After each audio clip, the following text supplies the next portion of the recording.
10:02 at 560 WQM. Happy Friday to you. By the way, somebody in the audience, please do me a big favor, because I wouldn't waste George's time with this. I'm going to give you a phone number. Call up the, it's not a toll-free. Well, somebody out there will spend the 50 cent. Call the Libertarian Party and tell them to go to hell. I'm so sick and tired of their wasting our fax paper. And why they keep faxing this, the Libertarians are a bunch of fascists in drag. You know, it's not fashionable to wear the hood and the sheets in public, so they call themselves Libertarians. Wasting our, how many trees do we have to chop down for all the crap that comes in on the fax machine that nobody wants and goes straight in the basket? And take a look at what they send me today. Gun training, not gun bans, can help reduce tragic child violence. Talk about whistling into farting into a windstorm. Exactly. So here's the number. You might want to give them a call and tell them cut the crap. Tell Neil Rogers doesn't want their faxes and stop killing all those poor little innocent trees that we have to chop down to make the paper to print this fax crap on that they keep sending me over and over again. Some people, like our former friend Carol there at Center One, some people pretend they don't get the message. Just go away, And in her case, believe me, the less said, the better. But at any rate, the Libertarian Party, it's 202. It's a Washington number. 333-0008, extension 222. You think somebody will call him? No. George says our audience is too cheap. They'll call him 202-333-0008, extension 222, or you can fax him. Just send him a caustic fax and say, because we don't want to waste any more fax paper or our time. Their fax number is 202-333-0072. That's the Libertarian Party of America in Washington, D.C., and tell them they're full of crap. Some we got enough right-wingers out there already with another party, which nobody, even that Schwarzer Alan Keyes has got more attention than them. Right? Yeah, he gets 3%, 5%, 2% solution. So anyway, speaking of Schwarzer and Alan Keyes, our poll, we got a lot of, I got so much to talk about with this guy today. And I know it's boring with that internet. Anybody in the audience got the RoadRunner? No. What's going on with that? 8 days it lasted. MediaOne, you're a curse, okay? 8 days it lasted with a high-speed internet access, and it was great, and it's instant, no more tying up the phone line, and you hop on that thing in the internet right away. And all of a sudden yesterday, the thing starts slowing down to a crawl, and by last night and all this morning, you can't get on the internet anymore. Just that ugly black page, the one I'm talking about, the black and white page, comes up that says, this page, forget it, get lost, and you can't see this page. You can click the refresh if you want, but it won't do anything, so don't waste your time. Just go spray under your arms and refresh that and get out of my face. What's with the RoadRunner? So we'll see if anybody else out there is having that problem. And it's also astonishing to me. See, if I would have taken this poll myself up until the last couple of days, I would have been right there with the majority of the people who took our poll about racism. I would have said that I'm somewhat racist. But based on the events of the last couple of days, different story. We got a call in Tampa. Maybe it's about the RoadRunner. Hello, I doubt it. Hello. Neil. Yes, sir. How you doing? Okay. Listen, I'm a big fan of yours for a while now. I listen to Phil. To Phil Henry. He's been mentioning you a while. First of all, he wants his book back. First of all, he didn't loan me any book. He gave me a book as a present. It's obviously a joke. He says it's not his book. What? So anyway, getting back to the poll, 452 votes. Somewhat racist, 284. That's 62.8%. Not racist at all, 103, 22.7%. Very racist, only 64, 14.1%. And like I started to say, and I thought we had a real call there. Did we have a real call? No. No. So only 14% of this audience considers themselves. Again, the question is, do you consider yourself? You follow the difference between are you really, which they don't know because they don't, I think a lot of people who are very racist don't consider themselves that.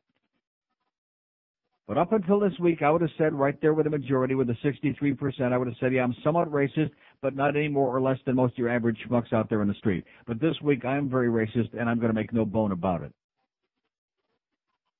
So we have 103 people not racist at all. Do you believe that? No. Does anybody believe that? No. Not an ounce of racism in their bones. No. Does anybody believe this? Is there anybody? No. No. I mean, not that I want to question any of the people who vote in our polls, which are going over very big, by the way. And also, speaking of that, there's another problem we have with the Internet, and maybe Eric, I'm sure, is listening at the moment. And that is that depending on how you get onto our webpage, on neilrogers.com, onto our website, a lot of people aren't getting the right page, so they're not getting to vote in the poll because they're not. I don't know how that works. If they're using like Yahoo as a search engine and they're getting on neilrogers.com, they're not getting the right page. They get some old piece of crap on there or something from the QAM website. I have no idea. So how do we alter that? What's going on here? They're doing it wrong, basically. They're doing it wrong? Instead of using a search engine, you Yeah. need to you just need to type it in manually at the location line instead of searching The and URL. clicking on whatever comes up as a search. But a lot of people don't do that. I know. Well, they need to. Because some search engines don't show certain We could be getting thousands of votes on our poll every day if things. these people had any clue. You do searches. Some search engines give you different crap. Yeah. Some don't give you But anything at all. what I don't understand is how search engines have old crap on there. Why is that? You think It's not so much old as it is different. Or they're Yeah. not listing what But you want why? them to list. It's why. Because they're like backwards. if you live at 1 Main Street in Batavia, New York, and I send you a letter and it goes to 1 Main Street, you should be the one getting the letter, right? So if your internet address is neilrogers.com, how can people be winding up in different, you follow what I'm saying? Right. That's But our some address. search engines won't list certain sites because of whatever reason. Here's a mobile in Davie. Hello. Hey, Neil. How you doing? Okay. Good. I'm calling about the MediaOne. I'm also a Acres resident, and I was experiencing it too. Really? And of course, you call them. Oh, forget that. Here we go. You go we're through 17 different, did you get a thing they're experiencing trouble? We're experiencing troubles in your area right Oh, I didn't now. get that. Yeah, that's what I got. I got That's the usual second runaround time. where you have to press 4 and 1 and 6 and go through 17 different things, and then finally get a fast busy and it comes on and says, oh, we're unable to process your call this time. Please call us again and blow it out your ass, and you get hung up on right away. Yeah, for the most part, MediaOne is much faster, but let me tell you, when they have these problems, I mean, it's just frustrating. So the RoadRunner is great when you have it, but it's going to be just like the cable, and that is that some days it's just going to disappear altogether. And see, so luckily I still have my other thing on there, which I rehooked up, my MindSpring. Yeah, I still have it. Which I have to use the phone connection for, but at least I can get on the internet. Yeah, I kept AOL too, Right. and I was having problems with that yesterday too. But when they give you this lame brain excuse that, oh, we're experiencing problems in your area, give me a break. Just be honest and let us know. Yeah, that why there's don't they just put a recording saying, this is MediaOne and we suck, but you already know that, and good luck. I agree, Neil. Have a good day. And back to you. Yeah, MediaOne sucks. Come on, let's all say it. MediaOne sucks. MediaOne sucks. God, do they suck. But 8 days. You know, after that bizarre business I went through last week, remember I went through that whole song and a dance, and my friend Dave was the one that found the break in the connection in the cable in that one room, and if it wasn't for that, I'd still probably... And by the way, did the woman ever call me back? No. To see if my service got straightened out, if it's satisfactory, and I'm... No. No, never bothered to call me back. MediaOne. Say it again. MediaOne sucks. 10 past 10 at 560 WQAM. No portion of this broadcast may be reproduced without the express written permission No! of WQAM Beasley Reed Acquisition Corp. Can't beat that gator meat. No, settle down, class. As you all know, we can no longer put up the 10 Commandments in our classroom. Additionally, in an effort to avoid offending anyone who might have been politically, religiously, or ethnically offended by our Pledge of Allegiance, the politically correct arm of the Justice Department has rewritten the pledge so as to be completely non-sectarian and non-offensive to any special interest or protest group. So let's begin. I voluntarily affirm my devotion to any symbol I choose from whatever my ancestors' country of origin may be, and to the conglomeration of various special interest groups that it symbolizes. A diverse melting pot under a deity that may or may not exist, with the discretion to be divisive at our own whim, and the freedom to burn this symbol or sear it in elephant dung whenever we see fit. Amen. All right. 10:15 at 560 WQM. We got Hank coming up at Doral at 2. We got the Booster at 6. Panthers at the Rangers. At 7:30 tonight at Kaplan after the game. So anyway, here's the thing in the papers this morning to make sure that you put it out right now, okay? Put it out and don't ever light up another one. Study links marijuana use to heart attack. Reprinted from the New York Times, the prestigious, stodgy New York Times, which, by the way, it's really great to roll one in the New York Times, roll it up in the sports section if they had a real one, which they don't. And it goes on about this, the Boston Group, the American Heart Association study produced important information on search for factors that bring on heart attacks, and yada beep, bada boop, bada bop. And it says a study has found that middle-aged person's risk of heart attack rises nearly 5-fold in the first hour after smoking marijuana. and talks about how it raises their pulse 40 points. How do you like that? So in other words, if your pulse is like 75, it raises it to 115 for a while. Is 115 like a dangerous pulse? No. But at any rate, it says the Boston group studied 3,882 patients who had survived heart attacks and found that 124 reported using marijuana regularly. Of those, 37 they had used it within 24 hours of their heart attacks and 9 within the hour of their attacks. The relative risk of heart attack increased 4.8 times within the first hour, but dropped to 1.7 times higher in the second hour. Now here comes the best part. The same group that's reporting on this study, the group previously reported on other triggers of heart attacks, including cocaine, exercise, sex, and psychological conditions. So no more cocaine, no more problems in the head, no more exercise, and certainly no more head, no more sex. Oh, seriously, because, I mean, so smoking weed, sex, and exercise, those are 3 things you definitely don't want to do, do you? No. No, okay. Because we don't want to piss these people off. Just another example of the propaganda of the American medical establishment and the American government working hand in hand to try to justify their so-called war on drugs and putting all these goddamn people in jail for having a little weed. Absolutely ludicrous. Yeah, man. Here's Mobile in Fort Lauderdale. Hello. Neil, Yes, sir. if you keep the RoadRunner, you're going to be blowing your brains out. Why is that? I had it for 6 weeks, and it was 6 weeks of pure hell. Really? I had 4 or 5 good days, and most of the days it wouldn't connect.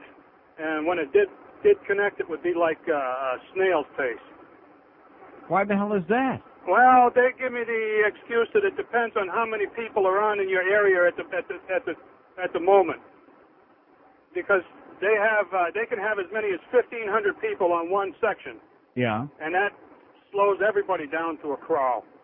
So in other words, after I came on the air and talked about how great it was, probably a whole bunch of other people signed up for it, and now you can't even get on the goddamn thing at all. I was going to blow my brains out, and then, like you said, you get on hold with them, and it takes forever to get anybody. Forget about that. Anybody who calls MediaOne, believe me, should have a gun in their hand, because they'll definitely blow their brains out. I finally told them to come and get it. I called Bell South. I got the Bell South Fast Access, and it's great. Well, but that's a phone line thing, right? Well, yeah, but it's a special phone line. They split your phone line in half, and half of it goes on the Internet all the time.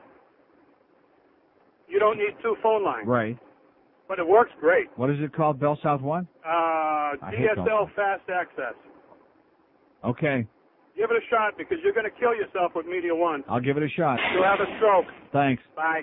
Okay, how do you like that? And here I've been singing the praises of RoadRunner because I had 8 great days with it, and I just tell it like it is. I mean, if I experience something that's good, and I'll tell you. And then all of a sudden, if it sucks, I'll tell you it sucks. And right now, it sucks. So how do you like that? Just when you think you're making some technological progress and you think you're moving to the 21st century, and all of a sudden you discover you got real serious problems there. And like these, everybody will tell you, I mean, calling the cable company is a fate worse than death. See, this is one of the great problems we have in this antisocial country of ours. All you kids out there, I know it comes as a great shock, but once upon a time, you would call somebody and there would actually be a voice on the other end of the phone. As opposed to, if you're full of crap, if you think we're full of crap, press this, press that, stick it up your, rectum, etc., you know? I can't handle that. That's part of the impersonalization of American society. Talk to recordings and keep punching buttons. Keep punching it. I got to take this Tampa call because I'm really curious if we're really going to get one. Hello? Hello. Yes, sir? By the way, I tried to get in the other day on your anniversary day to wish you a happy anniversary. Well, thank you so much. Tampa. Thank you. Been listening since you were in Tampa. We really miss you. Yeah. Thank God you're on the Internet. I don't know who's paying for it, but I'm happy about it. Well, we're used to paying for it. Yeah. Neil, your last caller talked about DSL. Yeah. That's definitely the way to go. There's just no doubt about it. I had RoadRunner here in Tampa.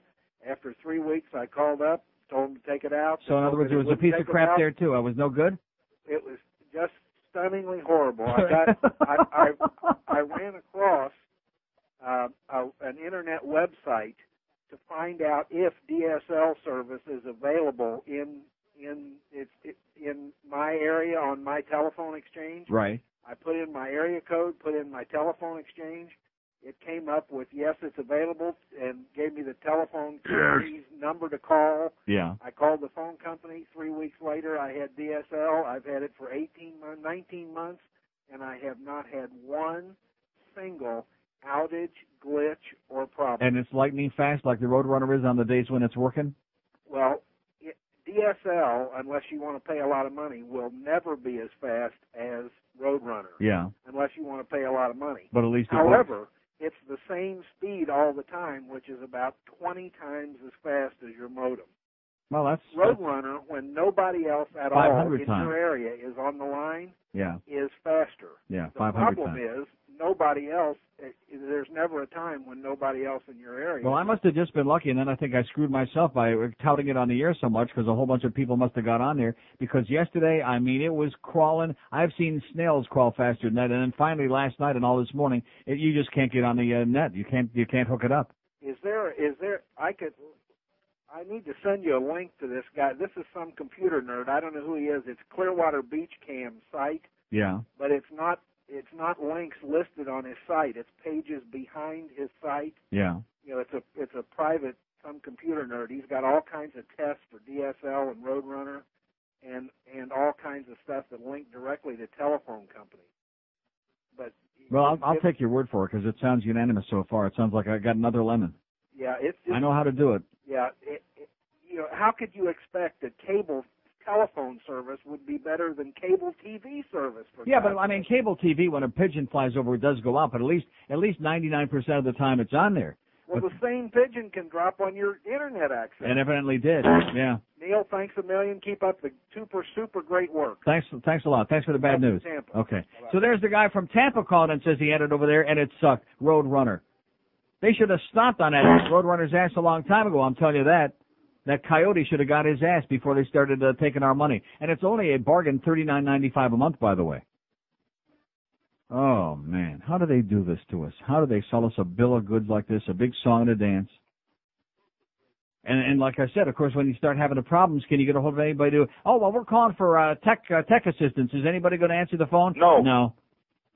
See, I'm not one of those people that handles that real well. You know, sitting on hold, listening to soft music in the background for like 30 minutes, 40 minutes, 5 hours, 6 days.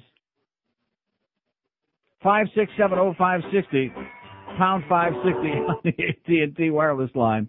Yeah, that real generic. Yeah, sounds like you're listening to Lifeless. Sounds like something we might have heard at the Indian Casino last Saturday if they would have had music, but no, they didn't have any. They want to disturb those people. Here's a mobile in Miami. Hello. Hey, how you doing, Neil? Okay. MediaOne does blow. I canceled their cable service because of they're charging me $19 satellite fee, first of all. Mm-hmm. So if they're going to charge me that, I may as well get a disc. Right. So that's what I did. As far as the RoadRunner goes, I've never had it, but I've heard what everybody else has been saying. The more people that have it, the slower it goes. Well, isn't that great? I mean, it can't get any slower than it is right now because it just won't connect to the internet. I mean, it's just frozen in time. Right. Well, I have the Bell South, which I've had no problems at all, and it hauls ass. Okay. Nothing compares to it. Well, as usual, I know how, like I said, I know how to pick them. It's hit and miss, baby. Okay, thanks. But yeah, RoadRunner sucks, okay? And do I feel real bad now? No, because I was just giving you an honest estimation. I had 8 wonderful days. It was fast. It was smoking. It was sensational. It was problem-free. Bada bing, you're like on there and no phone lines, no crap. And now all of a sudden, they lull you into a false sense of security, and there's no way ever getting a hold of anybody. That's the problem. I mean, I've already signed the deal, you know, and I'm hooked up, and they're going to be expecting the money, I guess, every month. And the bill, I'm sure, comes very regular. You know what I'm saying? That bill, they have no problem getting you the bill. Bastards. 25 past 10 at 560 WQAM. It's Friday, you bastard.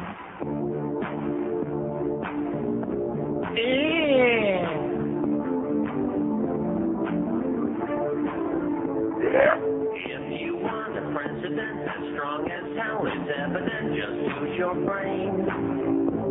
Pajama King. No.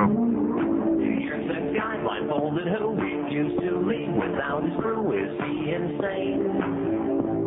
Pajama King. It don't look like his campaign is Welton. He's a long way from the Hanoi Hilton.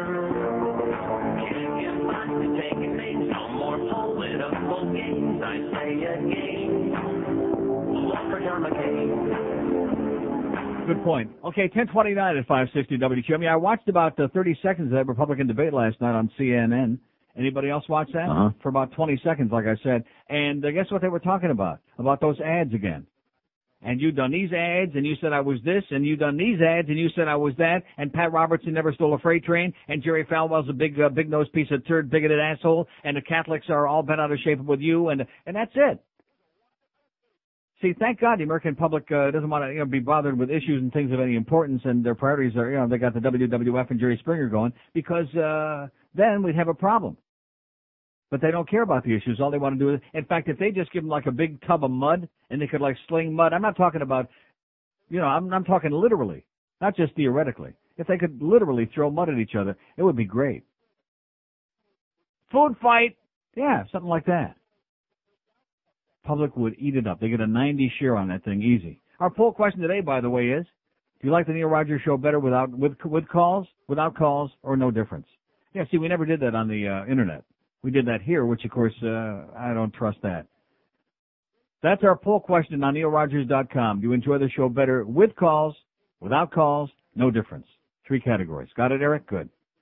5670560, pound 560. Here's the good news is, Bob Lincoln, our close personal friend. You want to go to Vegas with Bob Lincoln? No. Oh, okay, just asking.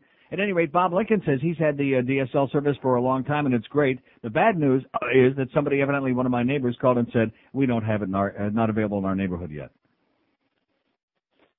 So you see, this is the dilemma you wind up when you're stuck between MediaOne on the one hand and Bell South on the other hand. Talk about hell and purgatory. You're right in the middle there somewhere. Talk about a rock in a hard place. So the RoadRunner sucks, and I do have it. It wasn't easy, but I do have it. Does it work? No. But I got it. And DSL is great, but can I get it? No. No. So I say just take the computer and shot can it. Just take a goddamn shotgun and blow that goddamn thing to pieces already. See, I really wish that Al Gore would have not have invented the Internet, when you come right down to it. Here's Hialeah. Hello. Hey, Neil. Yes, sir.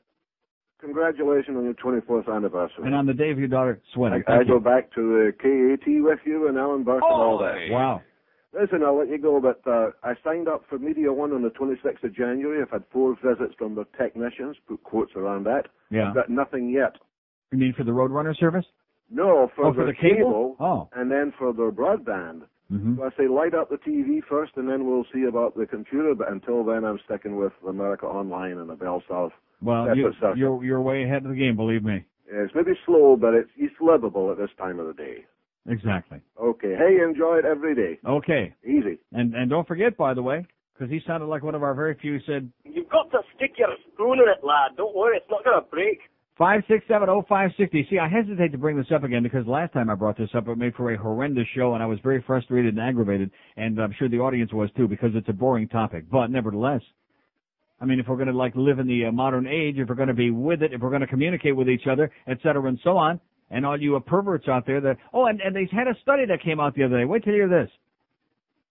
Now, what do they call it? Not sex addicts, but they have a new catchphrase for it.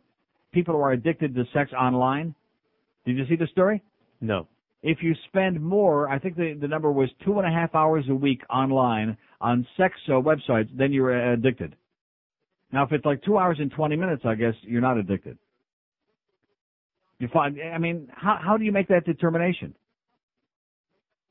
And if it's only an hour and a half, then you're not addicted, I mean, what does that mean? What if you like to mix it up a little bit? A porno here and a magazine there and then a little bit of unreal. Then you're really a pervert, yeah. See, I find it very disturbing. It's just like those, the chat rooms, A lot of these people, but it does keep them off the streets. Maybe that's why crime is down so much. Look at those Broward statistics, baby. Where the hell is that? I bet you Ken Jenny at the BS. Oh, I bet you he's spreading it. And I guarantee, and just like you were saying this morning, the reason crime is down is because they raided those swing clubs. Rounded up all those perverts and put their spotlight right on them there, their spotlight. Broward County crime statistics way down. You feel any safer? No. Only 69 murders last year in Broward County. I think they made that number up. 22 in Fort Lauderdale. And guess where the violent crime is up, or just crimes in general, I guess, in Hallandale Beach. A lot of teeth being stolen in Hallandale. And I think they stole one of the porta potties, too, out there, the outhouse gang. 22 murders last year in Fort Lauderdale, 9 in Hollywood, 8 with a BS, meaning unincorporated. Let's see. Plantation had 4, Oakland Park had 4, Pompano Beach had 4, Sunrise had 3. Boy! And then there's a whole bunch of places on here like Weston had none. And they should make you feel better. All you women out there, only 473 forcible rapes in Broward last year. What a great statistic, huh? Only 473 forcible rapes in Broward County. Oh, man. Don't you women feel a lot safer? No. Come on. I think line 4 may be having a... Oh, how did I know? We're in the tech age, baby, but here at QAM, we're in the Drek age. See, I had a psychic premonition that line 4 is effed up again. Nice going, Greg. As they continue dispensing the BS. Your IBS and the BS, it's all the same BS. How did I have a feeling that line is just, listen to that. If you'd like to make a call, blow it out your ass. Come on, aren't you at least going to come on and give me one of those? Come on, sweetheart. If you'd like to make a call, stick your finger in it. Rectum. Squeeze real hard. Stand on your head. She ain't going to even give me nothing, not even that. Just a dull tone. Here's Miami. Hello. Miami. I'm a racist. I am a racist. Yeah, no kidding. No, I think we didn't the question wasn't asshole, it was racist. Okay? Not that a lot of racists aren't assholes also, but... he's an asshole. Right. Here's Miami. Hello. Neil, how you doing? Okay. Listen, I heard you talking about the DSL. I happen to know a lot about it because I just had something set up in my Well, office. it's not available in my area, so it's, for the rest of the audience, that's fine, but for me, I'm SOL. Well, the no reason DSL, why, just SOL. reason why it's not available is because the phone companies put something called load coils onto the lines, and that's you can't get it in your area because there's too much, it adds mileage. But I work downtown in a museum. The lines in my area have too heavy of a load, is that what you're saying? Exactly. But you see, DSL is an inferior product because it goes over copper wire. So then where does that leave us now? We don't want the RoadRunner, it blows. DSL runs over copper wire. Right. The thing is you want to buy from a Tier 1 provider. And a Tier 1 means they have more broadband and you can do a lot more over it. I had a guy come in, worked for a company called WinStar, set my company up. I'm saving about $20,000 a year, between he did the local for us, the long distance, and then video conferencing. Well, this is just in my house I'm talking about. This isn't for business. Right. Well, they do, specifically commercial, but I believe they're expanding out to residential next year, but it's something that's amazing. Well, it's you can do anything over it, everything except for but I don't want to wait till next year. See, I want it like in Cuckoo's Nest. What about getting it in the office there where you work? Getting what? The broadband. I know you don't have it at home. You probably do a lot of your stuff at home, but and who's going to pay for that? Do you think WQM is going to pay for that? No. You think I'm going to pay to provide it here in this building for this radio station where we already provided our own TV and VCR and satellite dish? No. Well, I'll tell you, the guy's name was Art, and he worked for WinStar, and he did a good job for me. So if he's listening, I'll give a shout out to him. But I was calling about this thing. I got caught up on the bridge the other day coming home, to the beach from downtown. Guys, Stupid, idiotic. Okay, bridge tender is psychotic. Well, it wasn't. It was guys protesting there on 395. And you see, I'm Italian. I understand that not every Italian is a Guido gold chain wearing, IROC Z driving sweatsuit, type of greasy guy. I understand exactly, and I understand that not every Cuban's going to run out there on the bridge, but I don't think that it's appropriate, And what was he protesting about? I thought you were talking about the truck drivers that were protesting. No, man. What was the Cuban protesting? Exactly, they were, and they're screaming liberty, liberty, and of course in Spanish. But where was this? On 395 on Wednesday night. Took me an hour to get home because they're out there at the Coast Guard thing, with the big flag, and the cops are just sitting there watching them. And I don't know what kind of banana republic this is. Well, how could you be here more than 5 days and not know what kind of a banana republic it is? How could you not know? You're right, Neil. You're 100% correct. Well, good luck, pal. Thank you. And say hi to your buddy there at whatever his name was. What was his name? 5670560, pound 560 on the AT&T wireless line. It's just, see, every time you think there's something good waiting for you out there and you sign up and you're all gung-ho, oh, man, this is really great, and then it turns out to be a big come-on again, a pile of crap.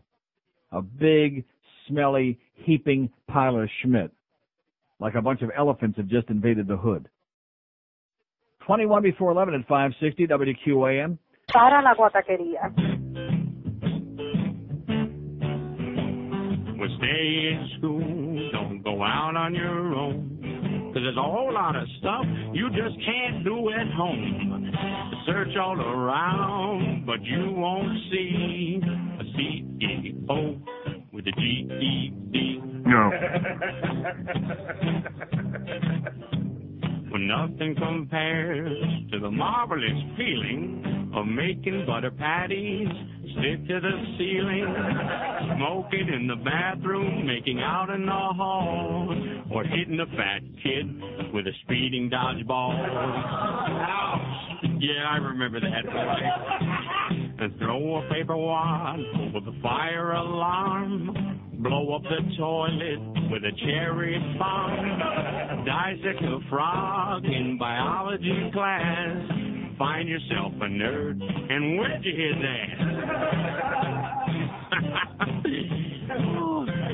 Well, you'll be a hit in chemistry when you make the class a batch of LSD. Start a food fight, you milk out your nose. When you go to school, well, anything goes. So stay in school, don't go out on your own. 'Cause there's a whole lot of stuff you just can't do at home. Search all around, but you won't see a CEO with a GED. Search all around, but you won't see a CEO with a GED. 16 to 11 at 560 WQM. Well, see, we got somebody that faxed me a message to the Libertarian Party and told them to go to hell and get out of our face and stop wasting our fax paper. Thank you, sir, or ma'am, or whatever you might be. Also, it says, I think RoadRunner is a cable modem service. That is correct. Cable modem set up a LAN, a local area network for your neighborhood. The bandwidth, which determines your internet access speed, is shared by the LAN and divided among the users. Thus, your access speed will slow down as more people are online or during the service. Well, I'll tell you one thing. In the last week, there must be a whole Schmidt load of people that hopped aboard, man. It says the DSL service avoids this. It uses a phone line, but you can still receive and make phone calls, and so on. And also, it says, be sure to, wait till you hear this, be sure to turn off your file sharing in your network setting in the control panel. Otherwise, other cable modem users can access your hard drive since they're on the same LAN, the local area network. No thanks. Yeah, there you go. Another good reason to just say no to the RoadRunner. Just get Wile E. Coyote in there and make sure that he kicks his ass. Oh, boy. How do we do it, huh? Oh, wait a minute. We don't have that fast busy anymore. On line 4. 567-0560, pound 560 on the AT&T line. Here's a mobile in Miami. Hello. Hello, Neil. Yes, sir. You were talking about crime being down before. That's what it says. Now, do you notice how everyone's taking credit? In Miami, Pinellas takes credit. New York, Giuliani takes credit. Even the president's taking credit for crime being down. Yes. Now, is it just a big coincidence that crime is down all over our country? Are people not gullible enough they don't see that this is a trend, that as the baby boomers get older, they're committing less crimes? Yeah. So no one can take credit for it. It's just a fact of nature that as people get older. If you're going to be a politician, you got to take credit for something. Right. Everyone's claiming that crime's down because of them, and the only reason crime is down is because as the baby boomers get older. If the weather is good, the mayor gets out there and says, "Hey, look what I did for you." Yeah, old people don't go around busting windows and robbing people. It's young kids who do that, and we have less young kids now than we did 20 years ago. Punks. So naturally, crime is Punks down. running wild in the streets. Yeah. So it's just a societal trend. Right. Everyone's jumping on the bandwagon saying, "I did it. The president did it. The mayor did it. The police chief did it." It's just numbers. But don't forget when Rudy Giuliani sent the SS out there too, the stormtroopers out there didn't hurt. No, that can never hurt. Right. And when he started rounding up the hot dog vendors. In fact, see, Rudy Giuliani's got a weenie thing. He's got a weenie fetish. That's why he closed down all the porno joints in Times Square, and then the hot dog vendors. Anything that even has to do with weenie indirectly, he gets psychotic about. Well, as they say, at least he made the trains run on time. And, of course, when it comes to weenie, all he's got to do is look in the mirror. Have a great day, sir. You too. Just like Mussolini, that's right. 567-0560, pound 560 on the AT&T wireless line. Great article by Gwen Worm, W-U-R-M, in the Herald today on the op-ed page. Gwen is a medical doctor. She's director of community pediatrics at the University of Miami-Jackson Children's Hospital. All the gun squeezers prepare to be upset because I'm going to read it in a few minutes. Great article as the worm turns on the gun nuts. A couple of really outstanding points in this article. Nice going, Gwen. Here's a mobile in Sunrise. Hello. Hello. Yes, sir. Yeah, hi, Neil. Enjoy your show. Thank you so much. I just want to let you know I'm a RoadRunner client. I'm over here in the old section of Sunrise, And? East, and it seems to be working okay this morning. It's working in Sunrise? Yeah, it's zipping along. How do you like that? Well, I think when they were first putting it in over here, we did have a lot of problems, and once they got the lines all in and everything, there's been a lot less problems. Mm-hmm. But it's been pretty good. I mean, I went through 8 days of heaven. There was never a problem, never a glitch, never an anything. And now, starting with yesterday when it slowed down to a snail's pace, and then last night and this morning when you can't even get on the goddamn internet, it's a nightmare. Yeah, last night it was pretty slow, but this morning seems to be zipping along. I just checked it about 5 minutes ago. Oh, hallelujah. Thank God. Enjoy your show. Thanks. Bye-bye. There you go. So there, maybe we can get somebody in the acres to check it out for us, huh? Or somebody out by me, somebody in Plantation. Well, he's in Sunrise, right around the corner. I don't want to start, jumping in conclusions and ripping MediaOne, although, I enjoy ripping MediaOne because they deserve it. Big time. They suck. Somebody once told me that. MediaOne sucks. 5670560, pound 560 on the AT&T line. Not as much as the Libertarian Party, but a close second, I would say. Apology sought for Bush's remarks. I'm going to tell you, between George E.W. and the Jebster, they're having a little bit of a problem these days. Yes. They just can't, they're pissing everybody off. It wasn't bad enough John McCain made the goop comment. That wasn't bad enough.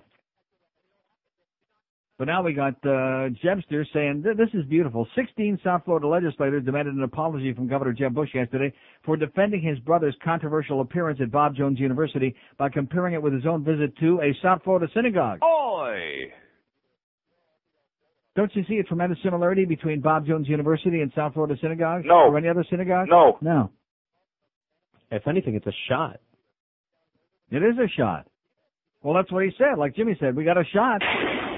The governor said both are the kinds of visits politicians make sometimes, even when they and their audiences don't share the same views. That was his stretch. That was his spin. He's spinning it. That makes it worse. It's an outrageous comparison to make, said State Representative Debbie Wasserman Schultz Jones, Democrat of Davie, one of the lawmakers who signed the letter asking for an explanation of his outrageous remarks. It's highly offensive the leader of our state would say such a thing. We want an apology and a clarification. How do you like that, Governor Jebster?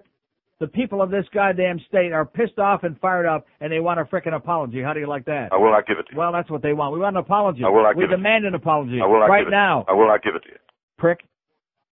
So he's pissed off every dark complaint. Even Malcolm anybody darker than Malcolm is furious with this guy, even though I agree on affirmative action. But nevertheless, he's kissed them off. Now the Jews are going to including remember that election? How he sucked in a bunch of unsuspecting blacks because of Willie Logan, and then he sucked in a bunch of unsuspecting Jews, and he was running around with a schmott on his head, going to the shuls and putting on a big act like he wasn't a right-wing card-carrying fascist, which we all know he is.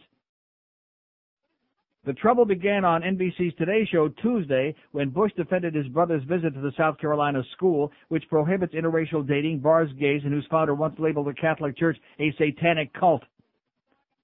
Republican president, and by the way, his founder will be on tonight on Larry King to suck his ass. Bob Jones the turd. Yeah, I wonder if Larry's going to say, "You turd." He's going to put his lips right deep on his rectum and kiss away like he always does. Presidential contender George W. Bush campaigned at the university last month. He spent weeks afterward trying to distance himself from the university's fundamentalist reputation. On TV, Jeb Bush said he, too, would be willing to speak at Bob Jones, adding he had already spoken to groups where people are not supportive of my views and I'm not supportive of theirs. But as a public servant, I think it's my responsibility, and as a candidate, I've done the same thing. Maybe you'd like to attend a Klan rally this weekend, huh? Just because his views are a little bit different, right? Yeah, maybe you'd like to hang out in a hood or just wear a hood. Boy, the Bush boys. See, I was thinking coming to work this morning, listening to my music, of course, I was thinking, Daddy at least, George Sr., it was like a moderate. He wasn't a right-wing. I don't think any of us ever envisioned him as being a right-wing fanatic like Reagan and like, Pat Robertson and like some of these other, and like his two sons both have turned out to be. And he wasn't a moron. Right. He was, and he actually had some qualification. He was, of course, the leader of the CIA. Right. Can't get to that and be a dummy. And a member of the Trilateral Commission. Oh, my God, Jesus, there are people swooning in the audience right now. Do you think it's just a coincidence that Jimmy Carter and George Bush were both once members of the Trilateral Commission? No. Don't you think there's a conspiracy there? Uh-huh. Commie conspiracy? Yeah! Yes. Give you something to chew on over the weekend. Get you all whipped up. Just look up Illuminati on the Neil Rogers. Yeah, let's get Illuminati on Neil Rogers' website. So anyway, they got a lot of backtracking to do. And these 16 people, it says, this whole deal set off a wave of anger among Jewish and black lawmakers who called it a callous and hurtful analogy. In the letter, the 16 told the governor they found his remarks deeply offensive. Please explain, Governor Bush, what is there about a synagogue that matches the anti-Catholic and racist sentiment of Bob Jones University? What is it about a meeting with African Americans, women, and other minorities expressing their views that is so similar to the Bob Jones University belief that the races should live separately, the letter asks. In an email to the Herald Thursday night, Bush maintained there is no need for an apology. In other words, I will not give it to you. How do you like that? As the Bush boys just continue digging a hole so deep that we could bury half the goddamn state in it. Unbelievable. 567-0560, pound 560 on the AT&T line. Mobile in Deerfield Beach. Hello. Yes, good morning. How you doing? Okay, sir. Good. I have MediaOne RoadRunner. I live in Plantation. I'm a little east of you. I live over towards University Drive. Right. I've had RoadRunner, about, I guess, 4 or 5 months. And you're still here to talk about it? Believe it or not, last night was the first time I ever experienced a problem with it. So it wasn't just me. No. I mean, I didn't know what it was. The thing was just stalled. It would just, wouldn't get to that home page. Mm-hmm. You just sit there and sit there and sit there. And, right. But it's really the first time I've had a problem with it. Now, my area, for whatever reason, I don't seem to have too much problem with the cable going out either. Right. I mean, there's crappy selection, as you know. There's nothing to watch. I have no problem with the cable at the moment. But I think as long as the cable's good, everything works. I know I got a thing in the mail. But what do you mean? As long as the cable is good, everything works. There's no problem with the cable right now, but the RoadRunner is not functioning. Right, but I mean, if the cable goes out, cable TV, then your RoadRunner, everything goes out. Oh, great. And from what I understand from a friend of mine who, is a technical person, he says, they offer, sometimes you get this thing in the mail, they offer telephone service through MediaOne. Yeah. What a nightmare that must be. But that's through your cable also. So if your cable ever goes out, then you've got your phone going out, everything. When a flock of migrating pigeons comes over the house, you're not going to be able to call anybody or see TV or get on the Internet. But other than that, life will be sweet. But I got to tell you the truth, I'm very happy with the RoadRunner. I mean, you see when it works well, I mean, it's fast. When it works well, your life is worth living. It's heaven. It's phenomenal. It's just unbelievable. But it really was. Last night was the first time I had a problem. Well, what about this morning? Did you try it this morning? Yeah, I did. When I left this morning, about 9:15, I left the house and it was working fine. 9:15? All right. Oh! Let's hear it. So it should be working, hopefully. Now, what I am hoping is that there's no truth to the fact that if a lot of people in the area sign on to that, it's going to slow way down. I sure hope that's not the case. That's why I'm knocking it so big to them, trying to help us out and get a lot of people off of it. Yeah, we'll keep knocking it. Okay, thanks. All right, thanks for the good news. Yeah, get off of that thing, okay? It sucks. It's going to take years off your life. You don't want that thing. You want it? No, it blows. Say goodbye to the RoadRunner. Just kiss him goodbye on the beak, okay? Get him out of your house. I think he's got some kind of infectious disease, too, last time I heard. 567-0560, pound 560. How's line 4 coming? Because I seem to think it's having an effect here. Listen to that. Now, do you see that? Just like line 8 spontaneously pops on, that one spontaneously popped off.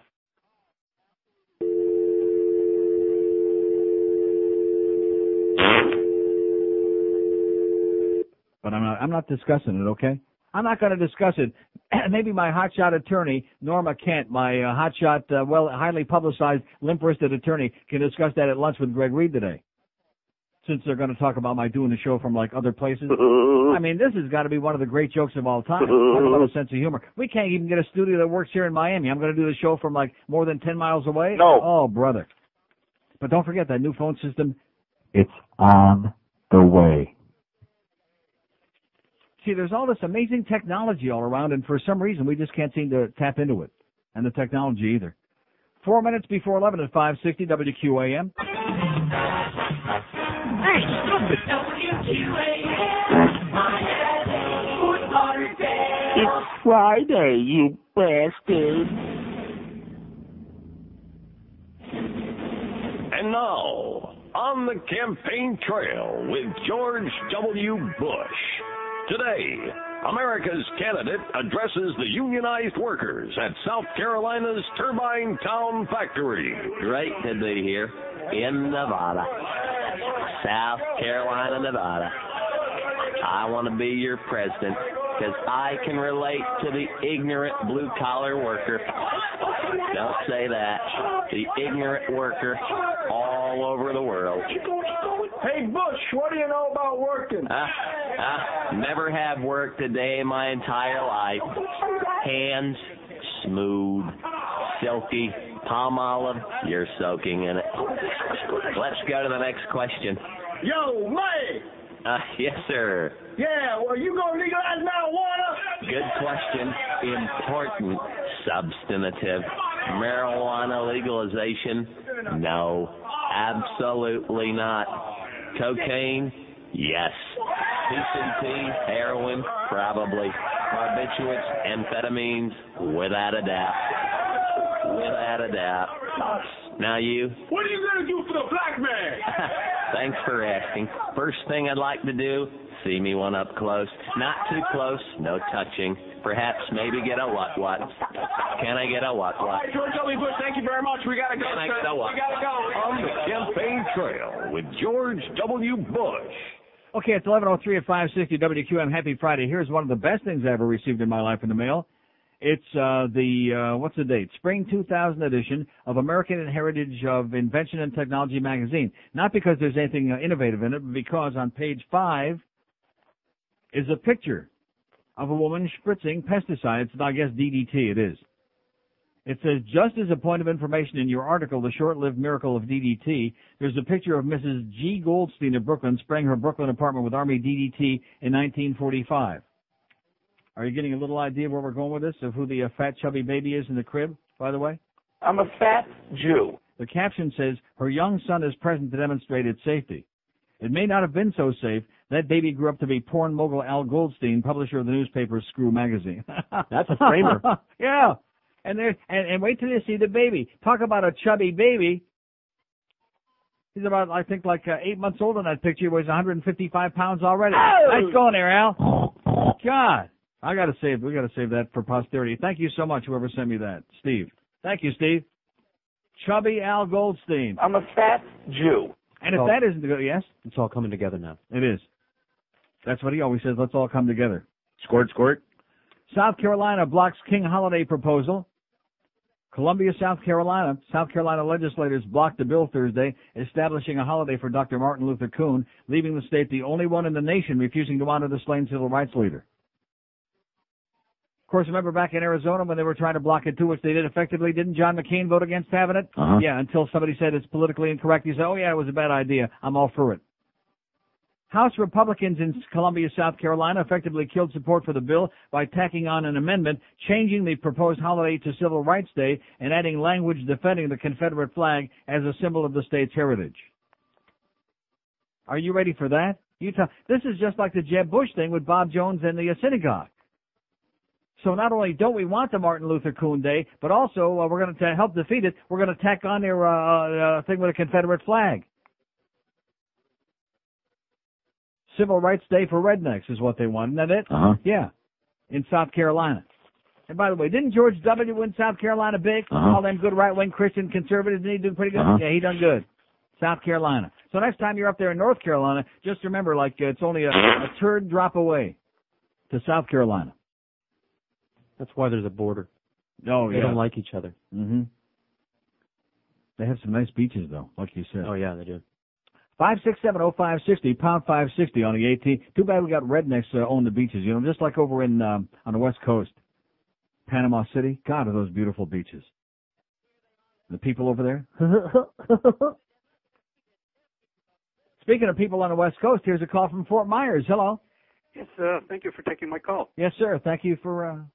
Down here from Montreal and Fort Myers vacationing, and noticed that Jeff Rimmer is doing the telecast along with Denny Potvin. Yes, sir. Along with Denise Potvin. That's Denise. correct. Mm-hmm. Oh, yes. Okay. Wondering... Denise's most famous line since he's been in Florida, don't you? I feel really, really sorry. Yeah, that was his famous line. Right on the air. Anyway, anyway. how are the Panthers attendance-wise? Very weak, very poor. Selling out? No, not even close. We have one sellout all year. Is that right? The attendance stinks. And it's a pretty good hockey team. A very good hockey team. It's in first place in the division last time I checked. But the crowds... They stunk. Yeah, that's what Rimmer says. The crowd... They stunk. Stunk. Up in Montreal, Rimmer had a sports talk show.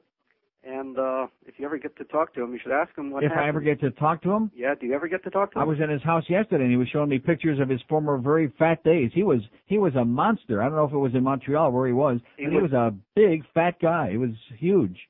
But he's good looking today. He has jet black hair. I wouldn't say he's good looking, but he's not huge anymore. Oh, boy. He's got a Hollywood haircut. Not my type, but anyway. No. Anyway, he had some wrestlers in as guests, and they almost destroyed him in his studio. So if you're ever talking to him, you ask him about that. Okay, if I ever see him again, I'll be sure and ask him. Okay, thanks. Okay, and nice have a great day. You. Nice talking to you, eh? Okay. Oh, that's right. He's from Montreal. They don't say A. That's what I was saying Wednesday night. It looked like the Leafs left their A game home, or as they say in Toronto, they left their game home, eh? 567-0560, pound 560 on the AT&T line. Out-of-town line is just sitting there drooling for you, man, just waiting for your perspicacious comments. 877-785-6345. That lady ever call from MediaOne, by the way? No. To clarify and rectify No. and let us know what's going on and make sure that we're getting service? No. No, they don't care. Just pay your bill, please. It's kind of like here with our clients, you know. We don't care whether your spot's on during my show, the ball game, 4 o'clock in the morning. Just pay your bill. Here's Hialeah. Hello? Hello? Yes, sir. Neil. Yes, I am. Hello? Let's try one more time. Hello? Okay, here's another game player. Here's a mobile in Miami. Hello? Mobile in Miami. Hi, Neil. I live in the Acres, 6 blocks south of where you are. It's official. You're up and running. I just spoke to my wife. Right. Yeah. No problem. So in other words, it was only a day out of my life so far. Well, but you're a very lucky guy. I can't tell you the problems I've had with this thing.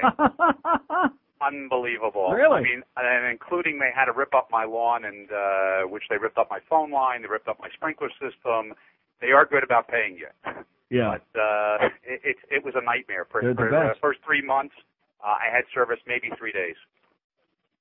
So I already got you beat. I've had service 8 days. You certainly do. Out of 9, not bad. Okay, thanks for the good news. You're welcome. And the bad news, too. So it's like everything else. A little good goes with a little bad. It sucks, but not all the time. Kind of like Monica. It sucks a lot, but not all the time. 567-0560, pound 560 on the AT&T line. Out-of-town line, 877-785-6345. Speaking of Monica, punch up line 4, and there's a nice hum job for you right there. And see, and it just clicked off. Oh, there's nothing wrong with these phone lines. There's nothing wrong with this system. Everything's wonderful here, right?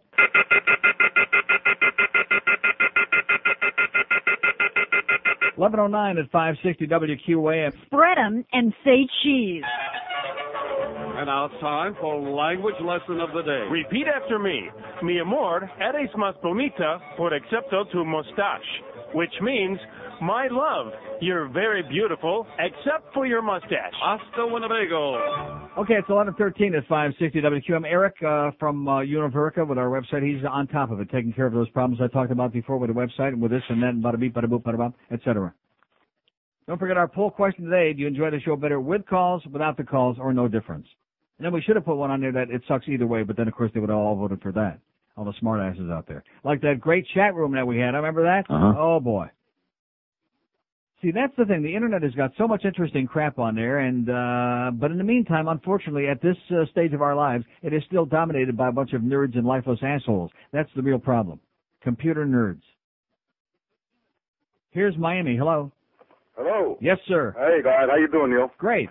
Yeah, I wanted to firstly ask you about the Panthers.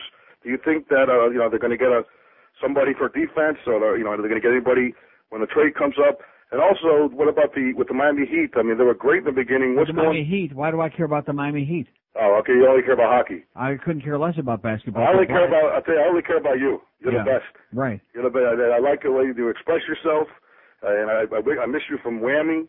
And I just want to ask you about they're supposed to be getting a defensive line from the Panthers. Yeah. And Bury's great. He's right under what's the guy from Pittsburgh? Starts with a J. He's under. The goals over. He's number one goalkeeper.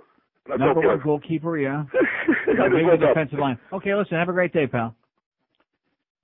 Pavel Bure is the number one goalkeeper, and he's just under the defensive line and just on top of Anna, is what he said. Something like that. Or just in between.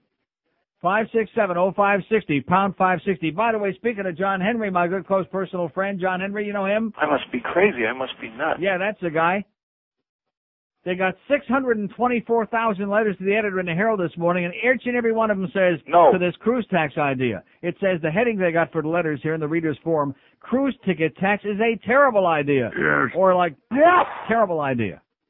They got, like I said, 4 million letters here in the paper this morning, and every one of them says to John Henry with his cruise tax idea. See, he thinks that because most of us aren't too fond of Mickey Harrison, who don't pay anybody any taxes here, and who also is in bed with Mayor Pinga Pequena. He thinks that, a cruise tax, nobody cares about that because those people aren't leaving us any money here anyway. So who cares about those people? And, guess what? Evidently a lot of people do, including the people who make their money in that industry, as draining as it may be in other ways on the economy of the community. The fact is their answer is no. And everybody else's answer is no. Whether they're in a thing or not, just like the poll we took last week, where we had 7 million votes and 6,998,999, whatever the hell it was, said absolutely positively no tax money for a stadium for this billionaire dickhead, is what they said. Isn't that the way they said it? Uh-huh. Yeah, that's what it said. No. Oh, and speaking of that, you'll be really upset to know that starting this Monday, I already mentioned this, but this is just a reminder because you don't want to keep this too far out of your mind. See, I'm excited about it. I'm ecstatic. George is delirious about it. Starting this Monday at 12:50 p.m., it's Marlins Exhibition Baseball. Right here in the middle of the day. We have a whole bunch of exhibition games right here in the middle of the day.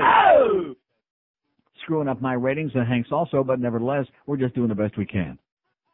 Marlins Baseball, exhibition style. Anybody want to hear it? No. No. Anybody interested? No. I must be crazy. I must be nuts. I mean, letter after letter just excoriating this man for having the chutzpah, the nerve. Like, for example, Arlene Feller in Miami, no relation to Bob, I'm sure. I'm sick and tired of private sports corporations using public money as their private trough to drink from. If the Marlins can pay its players millions of dollars, then it should stop asking the public for more and more, whether it's land grants or tax money. Besides, the idea of taxing cruise passengers puts us at a greater disadvantage when Port Everglades doesn't have such a tax, says Arlene in Miami. Nice going, Arlene, whoever the hell you are. And on it goes. And here's Jim Church in Miami Lakes who says a cruise ship tax would be legalized robbery. Why not let tax left-handers, redheads, or the businesses of those who support the cruise tax? Yeah, let's tax the left-handed people. If cruise passengers are taxed, let's use the money to improve the port and other facilities these passengers use. Let's not be sneaky legal robbers who give Miami a bad name. John Henry, you're giving Miami a bad name. I must be crazy. I must be nuts. Yeah, they're pissed off. And worse than it used to be. How do you like that? I didn't think anybody could do that, give Miami a worse name than it already had. But John Henry, I must be crazy. I must doing be it. nuts. He's doing it. You're giving us a bad name, okay, John? Go away. Take your team and go play someplace else. There is no interest. None. Zero. I haven't spoken in a coon's age to anybody who gives a crap about the Marlins. Does anybody know the name of anybody on this team? No. Besides Big Alex Fernandez with a 180-pound belly? Yeah, he weighs 340. All of it's 180 pounds around the middle. The only player in the history of baseball they added after his uniform number for his weight. Here's Weston. Hello. This is crazy. They pay you for this? Put the calls on. The calls. We want calls. Calls. He said it. This is crazy. Yeah, you're right. Like you said. I must be crazy. I must be nuts. 567-0560, pound 560 on the AT&T wireless line. Let me just remind you, after hearing that, our poll question today on our internet,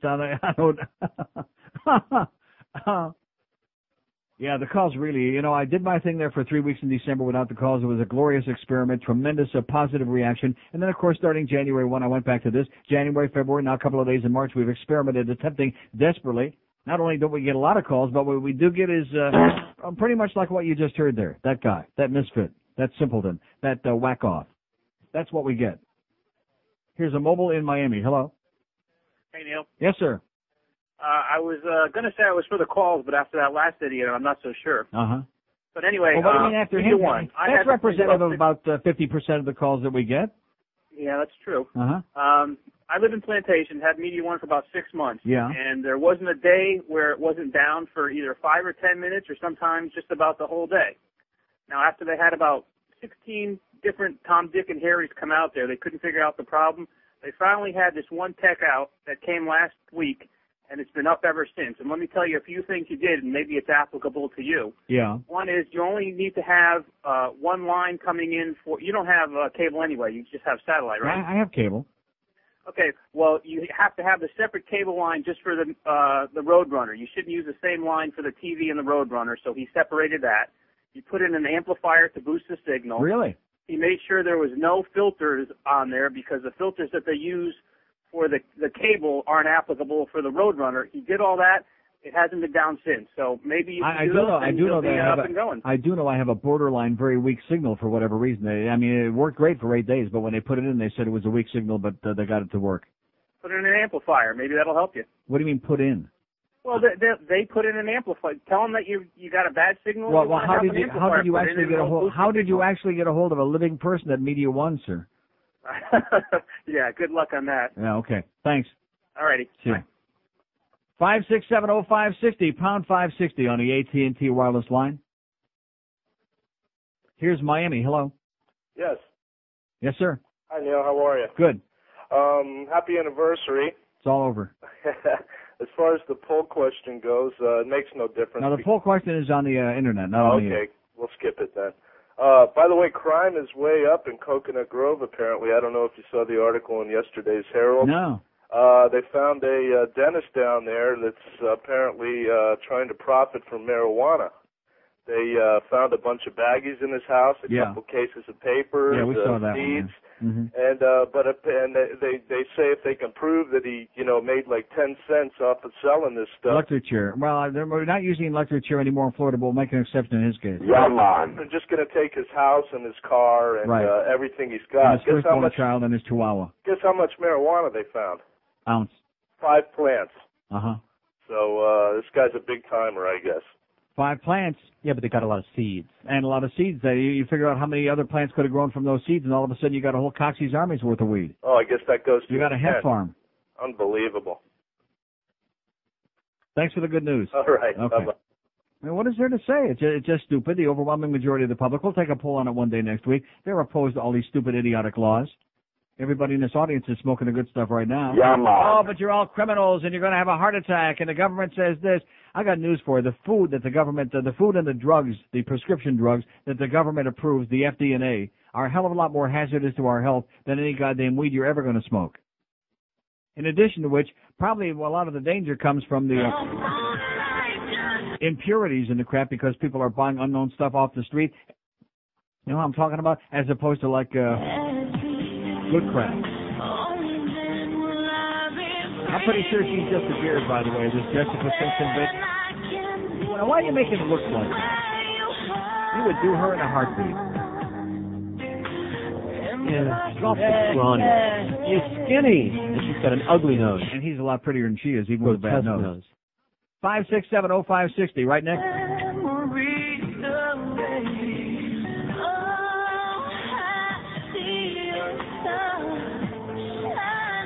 Yeah, there's a saying I always have when I see a situation like those two. What a waste.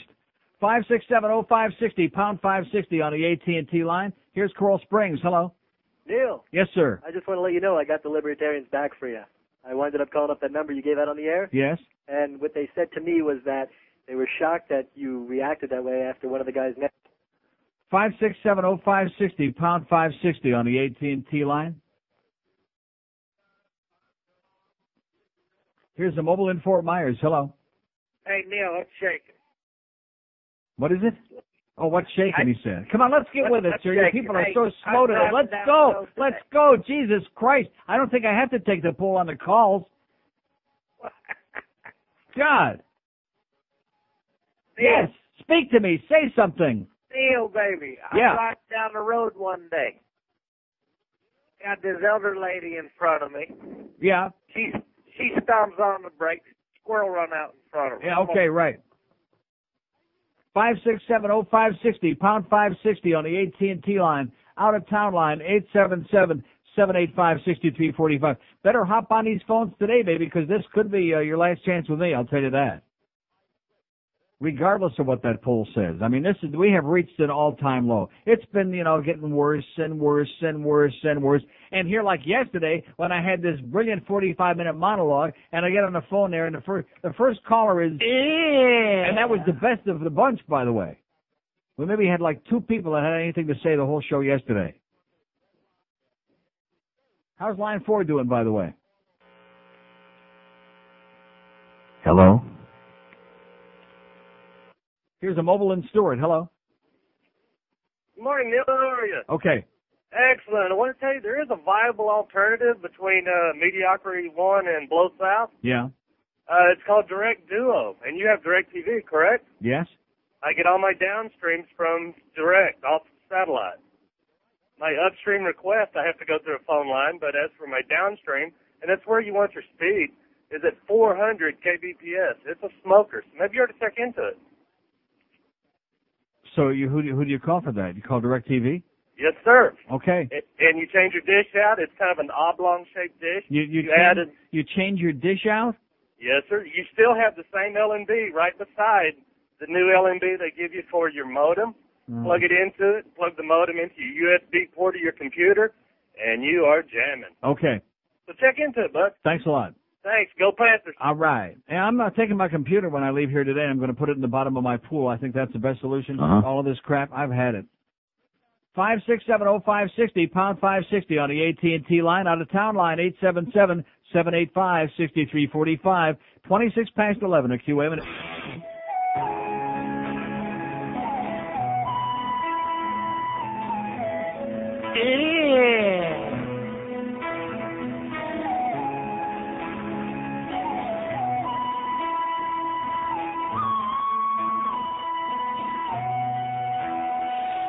Every night I check him to make sure he's breathing. I want to have children someday.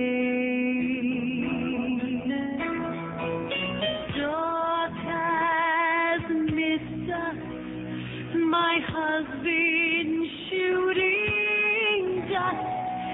It's time you knock me up, Renee.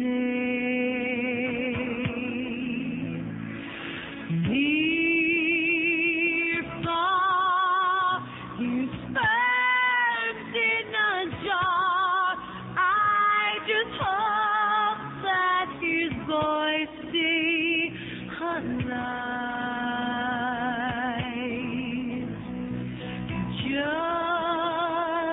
Justine, they say I'll have twins, but I know what to do with not true frozen sperm will survive. Boy, you talk about annoying. Maybe we'll do that one day next week. Don't let me forget. Who's the most annoying of the following? And she's definitely got to be on the list. Celine Dion. Boy, she just makes me want to puke. Christina Aguilera's right there with her. That's tough. And we'll find 1 or 2 more. And don't put no Jessica Simpson on there, okay, just because you've got a bone. No, I'm not past the first one, Celine Dion. Oh, brother. Just really annoying. Anorexic looking. Can't sing for Schmidt. But other than that, how about that John Rocker, huh? Oh! See, I'll tell you one thing. I never allow the way somebody looks to influence the way I think about them, unless I always do. Am I the only one? No. Of course not. He's a good-looking guy, that John Rocker, especially for a big guy. Most big guys are real freaky looking. He's like you can see a little aim tree in his background. He can do no wrong in my book, okay? Even though he don't like the fags, he don't like the blacks, he don't like anybody. At least he spreads it around even. He's not like a discriminatory guy. He spreads it around. Don't be knocking my buddy John Rocker, okay? He looks okay to me. 5670560, pound 560 on the AT&T wireless line. Got a couple lines actually working here today, not too many. Here's Parkland. Hello. Neil? Yes, sir. Hey, long-time listener. I heard this might be the last time you actually allow calls on your show, so I'll make sure I got my 2 cents in before you disappeared. Mm-hmm. My first question is... Oh, I'm not disappearing. The phone just might. The phone. Well, I don't blame you with all the trouble you're having. But with all these people calling, sound like outcasts from Deliverance. But I just wanted to ask. I heard, and I'm not entirely sure if they're going to start interrupting your show with the Marlins. Yes. That's crap, man. No one likes the Marlins. I mean, why would they interrupt your show with the Marlins? Because that's part of their deal. I mean, they got to carry so many exhibition games and, of course, all the regular season games. So whenever there's a Marlin game on, they got to stick it on there, whether anybody wants to hear it or not. That's part of the great deal that Greg Reed made with the Marlins. So that for the honor of losing the millions of dollars every year that we lose because nobody wants to buy those spots. That is ridiculous. So it doesn't matter if, say, all your fans go out and call them and complain? Wouldn't make any difference. Oh, that is just weak. Yeah. I also wanted to Plus, say... why would you want to do that? Then it cost me all those hours off. Oh, true. I don't want to interrupt your Don't be messing my extra time off, man. Yeah, I'm sorry. I didn't mean to go into those times. I also wanted to mention, I heard this, I think it was on the news last night. It just really just floored me with the whole case in New York with the 41 shots and the guy with the wallet. Yeah. That they were going to try to prosecute the 4 cops under violating his civil rights. Yes. Which just floored me because that's what they first used to bring down the Ku Klux Klan. Was they couldn't nail them with anything else but violating the basic human rights. Well, that's what they did with the Rodney King thing in L.A., same thing. Right, so it just amazes me how it just keeps on going around in circles, yet every time something like this happens, everybody is all suddenly up in arms like this is the first time this has happened. Mm-hmm. It happens every day. It happens every day. Every day. And like you say, life in this country is like stepping on a cockroach. Have a great day, pal. You too. Thanks for your uplifting comments. 5670560. How about line 8? Is line 8 working now or what? And then dial your operator. Oh! I see. If you need to call, please hang up and try again. Yeah. See, I'm sitting here chewing out the audience again and wonder how come we can't get anybody with an IQ of over 3, except maybe 1 or 2, to call in here, and the whole goddamn phone system's all screwed up. This is a great day for Greg Reed to be having lunch with Norma Kent, you know? Oh, wait, what was that? And how's line 4 doing, too, while we're at it? There you go. But that phone system, it's coming in 1 key at a time. Yeah. One number at a time. The number 1's coming in this week, and then number 2's coming in next week. So like in 10 weeks, we should have the numbers all taken care of, because that's as fast as we can afford to pay them, right? Uh-huh. This is really special today. See, see, if I'm Greg Reed, I couldn't show my face in public. You know what I'm saying? I walk around with a bag over my head. I walk around in disguise all the time. Because you're out of the closet, Greg. Everybody who listens to this show knows that you're a total 100-carat phony. You're full of crap. Promises and promises and promises. Oh, here's the invoice. We actually paid for it. And last week, it was going to be here this week. Is it here? No. Well, it's coming in piecemeal. Piece here, piece there, piece of Schmidt over there. You just get the feeling that you're sitting back helplessly watching them parlay you into non-existence. You know what I'm talking about? You follow my drift? Uh-huh. Yeah, parlaying you like right off the map. And how about those spots? Did we ever see John Jarvis again? We ever see him? No. All the big news about those spots that they came in here with a makeup and all that crap. That was weeks ago. Weeks and weeks and weeks ago. We ever hear any more about that? No. No. And by the way, that quiet period's going to be over real soon. Oh, man. I can't wait. 5670560, pound 560 on the AT&T line. Here's a mobile in Coconut Creek. Hello. Yeah, hi, Neil. Yes, sir. Yes, on yesterday's subject about the double standard, there was an article in the USA Today in January during the National Football League playoffs where this black defensive lineman said he drools when he sees a white quarterback back there, and he says the reason for that is they can't move. Now, I want you to reverse that. Had a white man said that about a black man, they would have come out of the woodwork. Yeah, but he wouldn't have said that because the black guys move real fast. They're used to it, you know? They move fast, but they can't. But the idea behind that is they once made a remark, they don't think as fast as a white man. Uh-huh. And when they said that maybe about 20 years ago, they came out of the woodwork. So there's the double standard right there. Not one peep out of any of the writers, the sports writers. Yeah, that's right. Okay, now, item number 2, the guy that called you yesterday about taking everybody over 65 off the roads on Friday night, going them back till Monday, right, and keep them off the golf courses. Excellent idea. I like to tell this guy something. Yeah. I shoot a very good game of golf. Mm-hmm. I'm 72. Yeah. I drive a truck for a living, have not had an accident, have a very good driving record. Someday this jerk is going to be 65, and we'd like to see how he feels getting relegated to the dead wood pile. Okay. Thanks, Neil. See ya. Bye. See you at the casino. 5670560, pound 560 on the AT&T wireless line. So line 8. If you'd like to make a call, please hang up and try again. And God only knows, maybe even line 7 might have a little bit of problems. Has that got a problem on there? Huh? It's okay. Are you sure? No, seriously. We got a phone bank today that hardly any of it's working right. And I sit here, we're not going to take any more calls, and the audience is deader in the door. I'm doing a show in a vacuum here. I'm doing a telephone talk show with a goddamn phone that doesn't work. Again, Greg, Bluff, all you other fakers, all you wannabes, all you pretenders, all you silly people, all you liars. Oh, it's going to be March 1st it's going to be here, but like everybody says, he didn't say what year. That was the problem. March 1st. You should live so long, okay? Liar, liar, pants on fire. How can this man, he's going to have lunch with Norma Kant? Is this man out of his mind or what? 22 till noon at 560 QAM. This is 560 QAM. It's Friday, you bastard. Friday night on Fox. It's the WGW Championship. It's the Iron Balls Liechtenstein versus Christopher the Crusher Lowell. I'm more than you, Crusher. When I get you in the ring, I'm going to ram my unlubricated bone up your tube, wrap my arms around your waist, and slap you in the belly. Beast, you're a breeder. Do what you must, but I'm going to slay you with show tunes. Just watch. I've got my red sequin gown on, and when you hear me sing like Connie Toon. Daddy, don't you understand? I'm different from all the other boys. That's why I don't play catch with you anymore. The Fox World Gay Wrestling Championship. Cost-effective programming for sport hole junkies like you. 17 till noon at 560 WQAM. So when does a busy hockey superstar like Pavel Bure have time to do Anna, huh? Maybe in between periods? Pavel Bure's got a huge pair. 5670560, pound 560 on the AT&T line. Out of town line is waiting on you, 877-785-6345. Here's Miami. Hello. Hey, Neil. Yes, sir. How you doing? Okay. First of all, I wanted to, I was listening on the radio the other day, and one of the callers were saying about Rocker, John Rocker, what he says. And I remember a long time ago during the football season last year, there was Reggie White saying something, and, nothing happened to him at all. Right. And that's because he's black.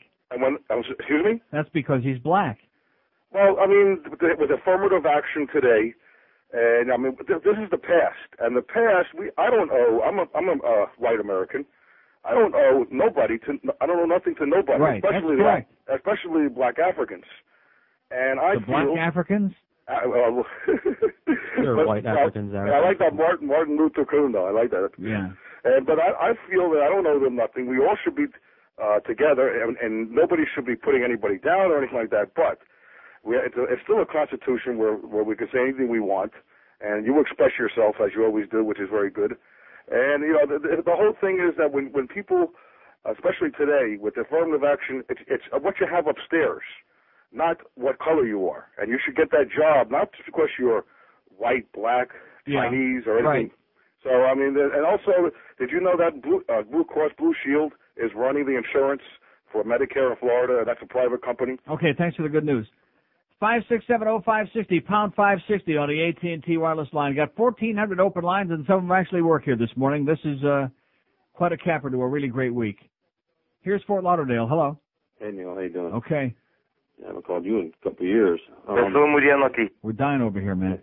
Hey, started last Saturday with that appearance at Seminole Indian Casino with those 400-year-old people. I wanted to call you a couple of days ago, but I hadn't had time. And gone downhill ever since. Yes, sir? The comments you were making about feeling like an extreme racist now and changed your mind. I didn't say extreme. I said I'm very racist. Very racist. I am. Pretty much the same thing. But anyway, people have called your show. I've been listening for over 10 years now. Yeah. People have called your show, pretty much expressed their opinions and their sentiments exactly what you were saying the other day. And they were criticized, called intolerable bigots, and so on. A lot of people call them just being smart asses. I understand that. You there? Yeah, I'm listening. I heard a click. But anyway. And listen, if you still hear me on the phone, it's a miracle. Forget about the clicks. Anyway, I consider myself a racist, but not for reasons of being an uneducated jackass who just hates people because they're black. Yeah. I consider myself a racist because I watch the news, I see what goes on. I don't live my life with my eyes closed.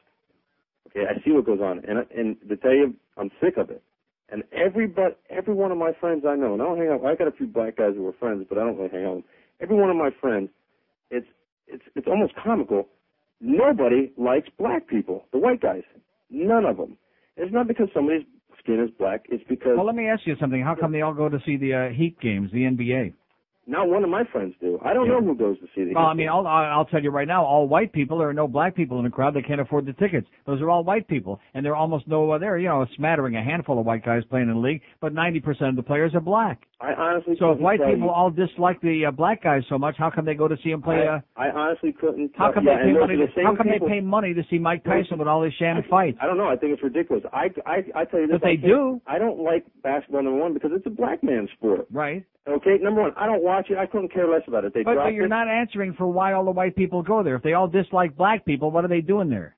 Well, I think you answer it every time you talk about basketball. You answer it yourself. They just go there to make it some sort of status statement.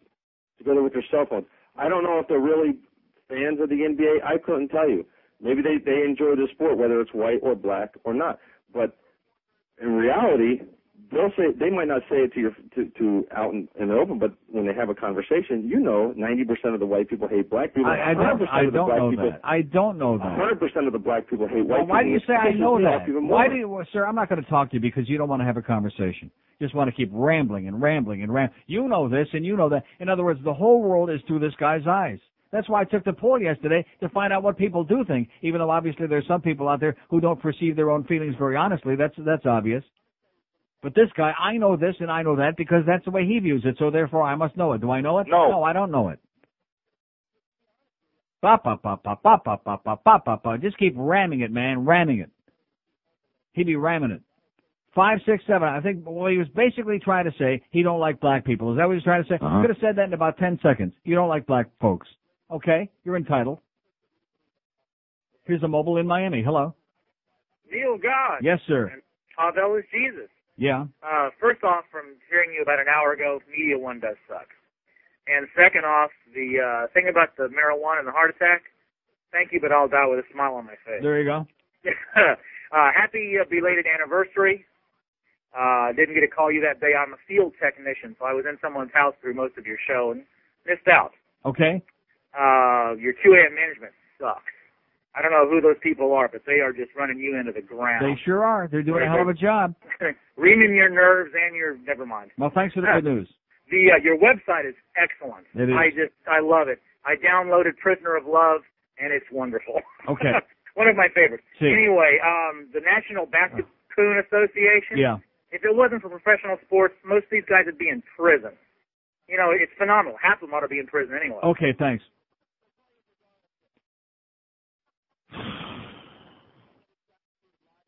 5670560 pound 560 on the AT&T wireless line. Out of town line: Fort Myers, West Palm Beach, Boynton Beach, Vero Beach, Fort Pierce, Jacksonville, Daytona, Panama City, Bradenton, Clearwater, Lutz. 877-785-6345. How's line 4 coming along, by the way? And how about line 8 here on his phone? How's that coming? Does that sound any better to you? It sounds like crap to me. All messed up, all effed up. Day after day, week after week, month after month. Like I said, I can't imagine being in any way responsible for something that this is the most listened to program on this station by far. Everybody in this town is hearing it. Everybody knows about it. And these people don't care. They're oblivious. And he's talking to my lawyer about setting up a studio somewhere. We're going to do the show out of town. You know something? I could pee in my pants thinking about that. These people are the most inept, the most unbelievably incompetent in the history of the business. Marconi is right. If he had a goddamn gun in the box, he'd blow his brains out just to make sure he stays dead. Just thinking about this place. And their reaction, it's always the same. Well, the thing's on the way, and the one piece at a time, and Bob DeMoot said this, and George Corso said that, and wow. I really must be desperate for the money, you know? I have to be. Why else in the world will I come in day after day? Well, and most days now, you just know. For a while there, remember they first put this new thing in? I came back from vacation, and we had about 3 or 4 days, and it worked okay, or maybe 5 minutes. And then the Line 8 thing started. It happened this morning. George and I are sitting here talking before the show. We're having a conversation, and all of a sudden, here he points at the goddamn monitor for the phone system, and here's Line 8 is popped on by itself. It just popped right on, like a big zit right off Wayne's puss. And, you know, Bluff is walking around. Here's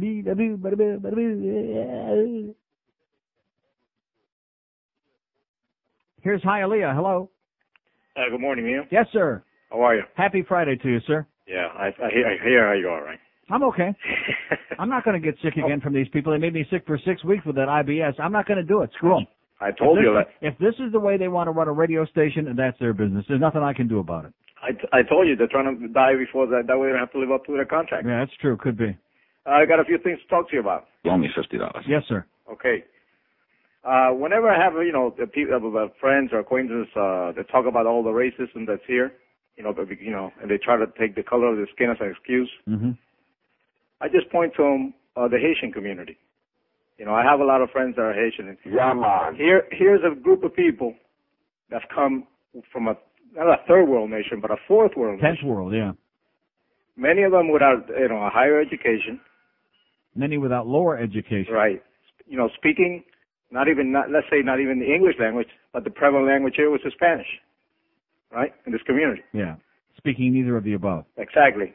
With a color of skin darker, dark. As dark, or even darker than most. Dark is the ace of spades, right? Exactly, right?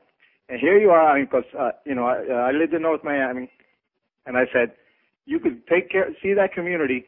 It's mainly Haitian American at this time. Yeah.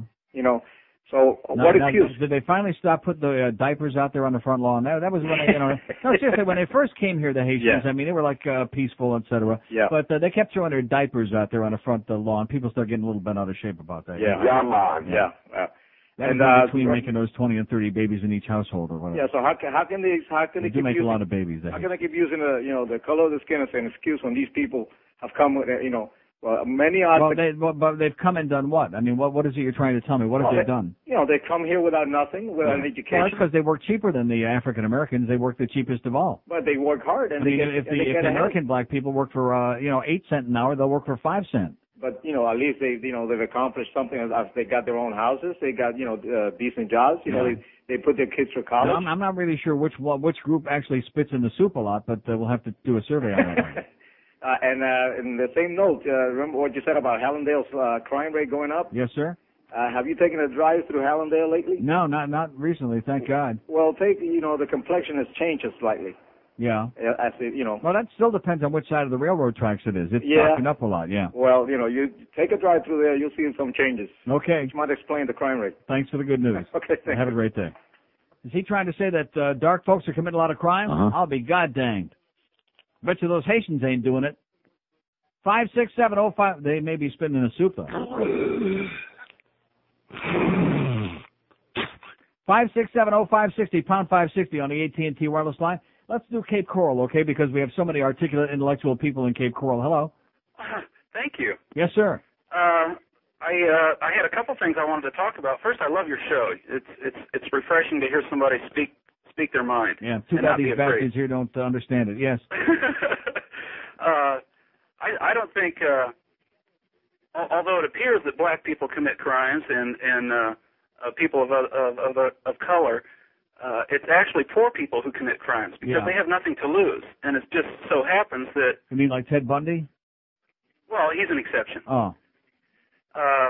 But I think it's the poor, the poverty that causes this. They have nothing to lose, so they're going to try anything to turn a buck. Mm-hmm. And over here in Cape Coral and Lee County, you don't have any poor people over there, do you? Well, I was going to say we do. I hope not. We have a Dunbar area that's very poor, predominantly black. We also have Suncoast Estates, which is very poor and predominantly white. The problems are similar: crime and abused children, and it's because of poverty, not because of color. But what I really wanted to talk to you about was gun control. I wondered what kind of gun control you would like to see. What gun control I would like to see? I'd like to see no more guns in the hands of private citizens. And how would you go about that? Can't do it. Oh, that's what I... Confiscate them. But could you get them all? Huh?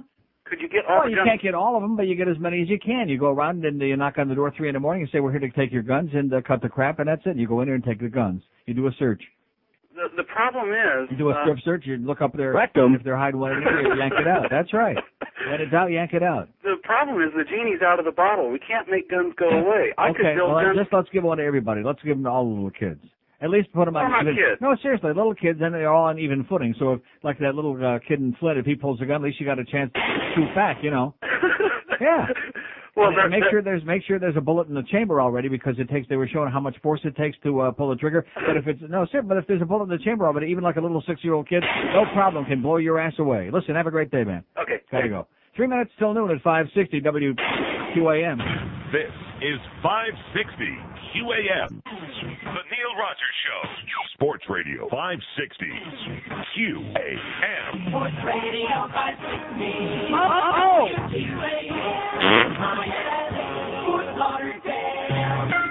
It's Idiot Savant Week on The Price is Right. What would you bid on that fine oak cabinet? Yeah, $694.12. Yeah, that definitely $694.12. Yeah. And the price is $694.12. You're a winner. They may not know what year it is, but they know their prices and prizes. 112 items at today's show. Yeah.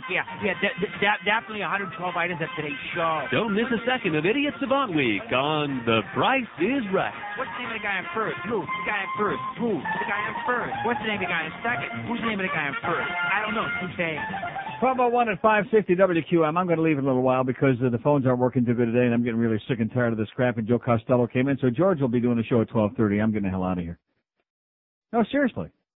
I'm just getting the hell out of here is what I'm doing. I'm going to go to Vegas. I'm going to get on a plane and go to Waukegan, Illinois. I'm going to go to Ishpeming, Michigan. I'm going to be touring the Midwest over the weekend. I'm going to goddamn Omaha to get ready for the College World Series in a couple of months. I'm just getting out of here for a while because this is a very debilitating experience trying to work for the goddamn freaking Tommy Green. Take a look at that. I just pushed it up to give it a shot and see how good it was working right now. And we hit the jackpot, baby. We hit like, what's her name said? Diana, and then what she said, we hit the freaking mother load. We hit the low one. All right. You got it. That's the epitome of WQAM right there. And these people think I'm going to buy their... Oh, that's right. We can't talk about that yet today, but in a couple of days. Here's Pompano Beach. Hello. Hi, Neil. Yes, sir. Yeah, I'd like to join you on a quick plane out of here. Yeah, let's get out of here for a couple of days. Get out of this place. Sounds good. This station depresses me. Well, listen, Neil, this crime rate thing, I've been in and out of the truck. I'm a truck driver Yes, for sir. a living. And, well, you should feel real safe right about now. Actually, I stopped home for some lunch. But I see on my schedule tomorrow, I'll be down in Kendall tomorrow. Well, like I said, I wouldn't feel too safe if I were you. Well, have you heard anything more? I keep checking the newspaper every day. About that prostitution ring down there in Kendall, you mean? Right. No. Haven't heard another word about it. Well, you know... About those crooked cops whoring out some minor, some underage girl, and all the cops in Dade County from all kinds of different agencies going down there and screwing their guts out with some little minor girl, which has been swept under the carpet, not another word. No. How do you like that? Well, no, me and my buddies, we preferred, older women, but we really do. 15, yeah. Yeah, we really do enjoy a good brothel, but what we're curious about is that, these guys are on paid administrative leave now, I hear, so now they have full time. Yeah, but how come we never heard about all of the other? They said that every agency and every police agency in Dade County was well represented there with all kinds of officers there morning, noon, and night, banging their brains out. What about those guys? How come nobody ever heard another word about them? And how come they're still running around on the taxpayers' dole getting paid when they ought to be in goddamn behind bars or something? That's a good question. That's why I was curious. Maybe one of those guys could call in and enlighten us. There you go. We'll get the tracer on it right now.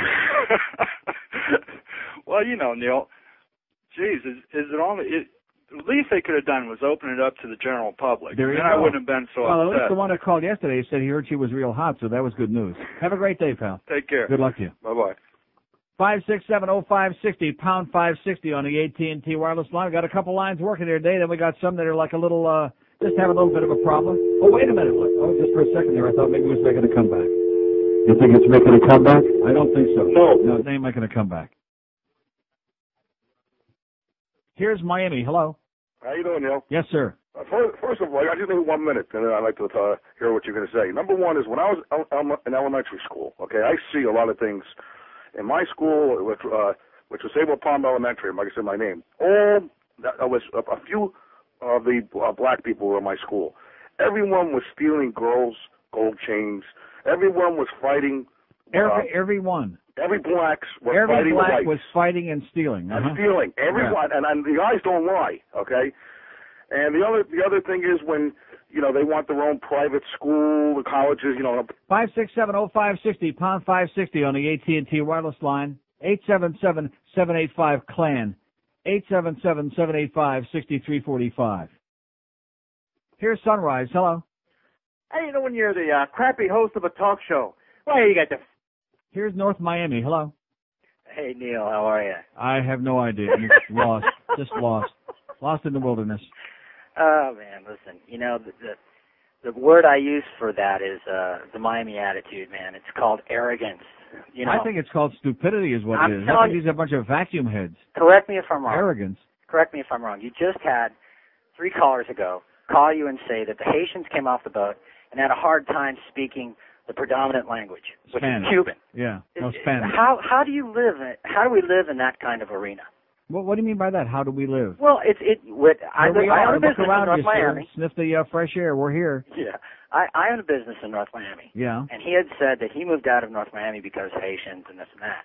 I have no idea what he was talking about. I mean, what have that's what he was saying. Other than undercutting the working price of African Americans, right. What have the Haitians done here? They built some great community here in the States? No, I don't know what he's talking about. I'm a white guy, and I own a Have Haitians business in become North Miami. highly educated and very skilled and elected to office? Well, let me tell you. Since they've moved in the North Miami area, okay, and like I said, I've been here about 10 years. You even know me if you can tell my voice. In the last 10 years, I've watched the Cubans come in and move out of the neighborhood because they can't stand black people. Yeah. But the Haitians have moved in, cleaned up the area. The price of property around here has risen. Yeah. Okay? So, yeah, there's the old saying about the diaper thing and the whole 9 yards in the front yard. Yeah, man. Yeah, man. But the reality is Haitians are real family-oriented people. Oh, yeah, really big cleaned up the family, neighborhood. yeah. Uh-huh. Well, it's the truth. I mean, hey, listen, there's bad apple everywhere. But Sir, I just... listen to me. Okay. People who are schleppers can't be... Will you listen to me? Can I finish just a sentence? People who are schleppers can't be reproducing like rabbits. It's irresponsible. Okay. Well, what does that have to do with what I'm talking about? It has everything to do with it. Well, the good, they're 90% good out there that have come in. Who's 90% good? Well, I'm talking about a percentage Haitians? of Haitians. How do you know that? Because I deal with them on an everyday So in other basis. words, you've done a survey and 90% of the Haitians are good people? Yes.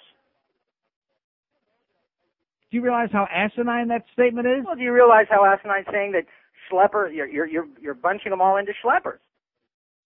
Then they're not. I mean, the bulk of the people that I do business with are not. They're affluent. Well, no, come on. I'm just saying. I'm listening to the people who are very bigoted, and I'm just saying a positive tone. Look, man, I've been here as long as you have. I've dealt with all kinds of. I mean, I've watched people come into my store, and if I don't speak Spanish, they turn right around and walk right out. Okay. But so what are you doing? You're saying, in other words, the Haitians are great. No, I didn't say Black that. No, people come on, aren't don't so put words great, in and my Cubans mouth. are the worst. I don't know what you're talking about. What is your point? What are you trying to say? All right. Well, my point was this: that I heard a guy call and say that Haitian people moved into North Miami and he moved out. Yeah. And I'm saying thank you. That's my point. Okay. They did move into North Miami. Well, you're welcome. And have a great day. You too, bro. Have any idea what he's talking about? No. No, I don't. I need an interpreter. I don't know what these people are talking about here. So far, do you enjoy the Neil Rogers Show with calls, 41, without calls, 33, no difference, 14 out of the 88 we've had so far on our NeilRogers.com, which will leave this one up all weekend long, but I'm afraid it's going to be right down the middle again. More with calls. They like these calls. You like the calls today? No. Oh, they're dynamite. I love them. 5670560, pound 560. My favorite one was who called several times, as a matter of fact, to say, Neil, God. Once in a generation, a television show comes along worthy of every accolade. So worthy, in fact, it's worthy of its own award show. Ladies and gentlemen, welcome to the first annual Sopranos Awards. And the nominee for Best Lead Character in The Sopranos, James Gandolfini. The nominee for Best Supporting Character to play the wife of the lead character in The Sopranos, Edie Falco. Who will take home the coveted Mobby Award, which until a week ago didn't exist? The Sopranos Awards. Finally, more of the same honors they've already won over and over will be bestowed on the actors who have so many awards they can't walk through their family room without tripping already. The Sopranos Awards, with special appearances by Nancy Marchand, Michael Imperioli, Dominic Chianese, Tony Sirico, and that guy who used to play guitar for Bruce Springsteen. The Sopranos Awards, only on HBO, the only cable channel with the stones to make you pay to watch an award show. 1214 at 560 WQAM. Here's a call from Chicago. Hello.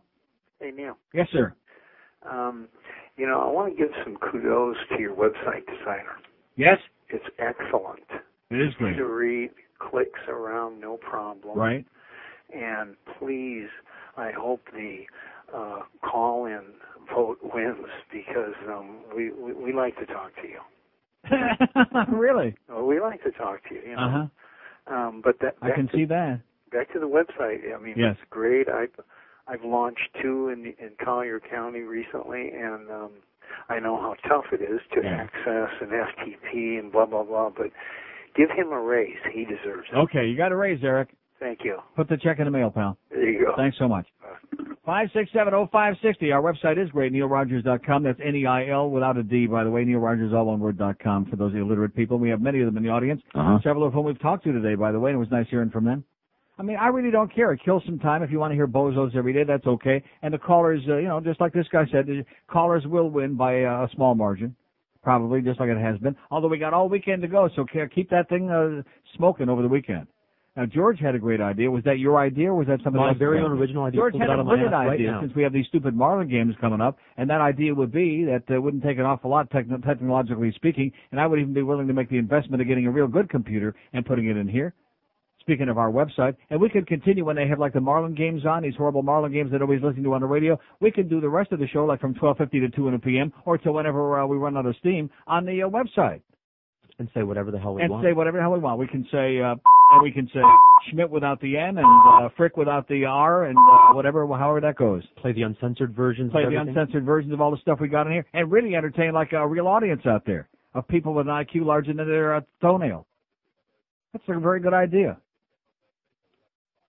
Just sitting here in the room, and of course, does the FCC regulate content on the internet? No, they do not. And if they know what's good for them, they never will. Because Don Corleone ain't going to be too happy about that. Here's the Keys. Hello. Hey, Neil. Yes, sir. Yeah, I wanted to talk with you about these yokels that are calling up about the race issue. Yeah. It's kind of frightening, really, but when you hear these people Don't forget, though, all the Haitians are good people. Well, none of that.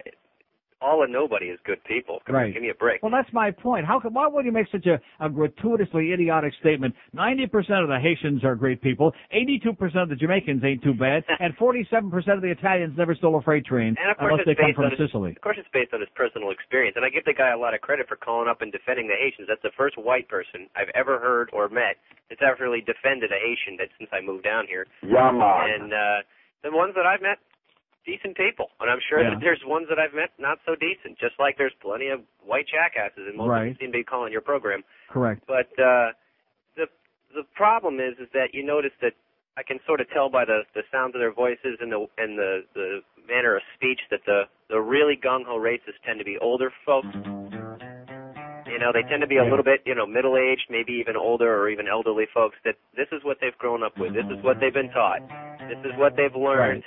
Because I met a kid down here that I worked with, and he used to use the dreaded N-word all the time, and he was from Detroit, and outside Detroit actually, and I said, did you have a problem with black people at one point in your life? Did you ever run in? He said, no. And I said, did you grow up with them? He said, no, I never knew any black people. I said, why do you call him that? How can he live in Detroit and not ever know any No, black he lived people? in the suburbs. Oh, and I said, how could you possibly call them, what you're calling them if you've never dealt with them?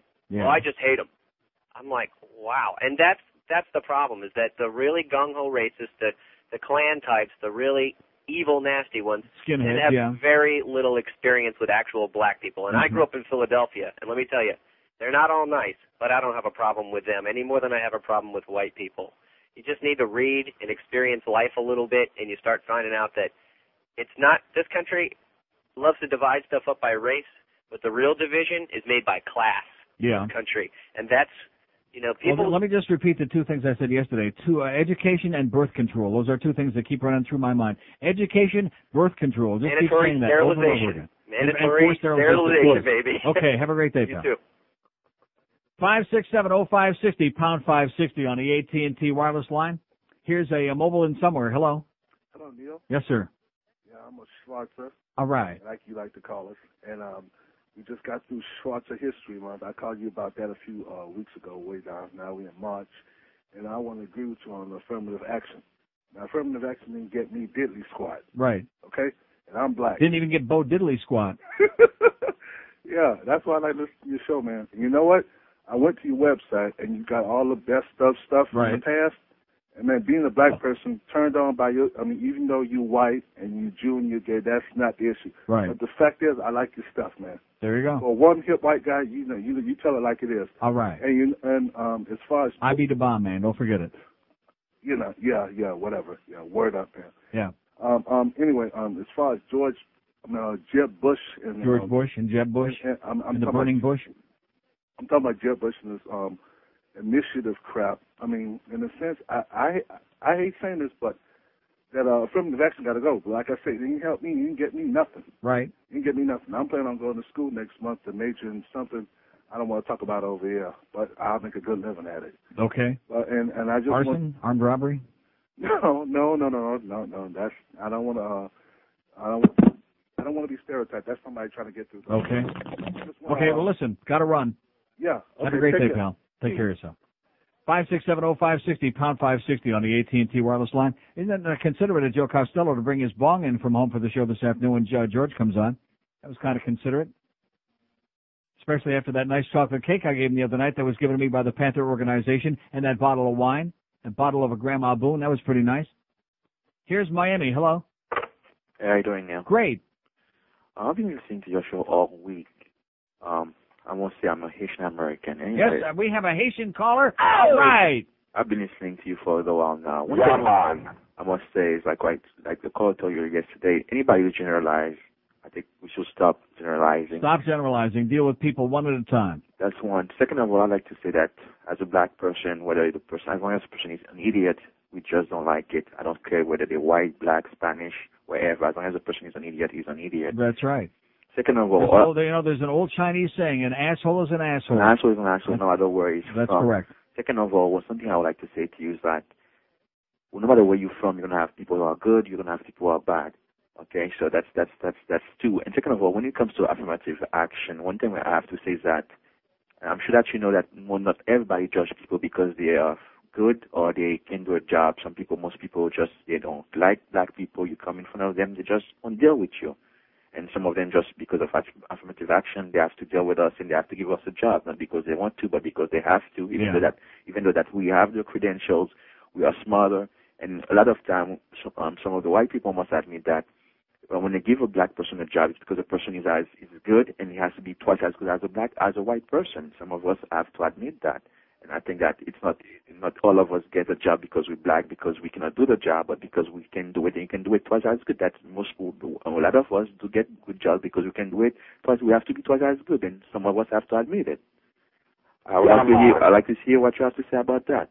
And I like your stuff. Bye. Okay. He likes my stuff. Everybody likes my stuff. I wonder if they like my stuff as much as they like Chris Atkins' stuff. No. Remember that? What was the name of that movie? A Night in Heaven. A Night in Heaven.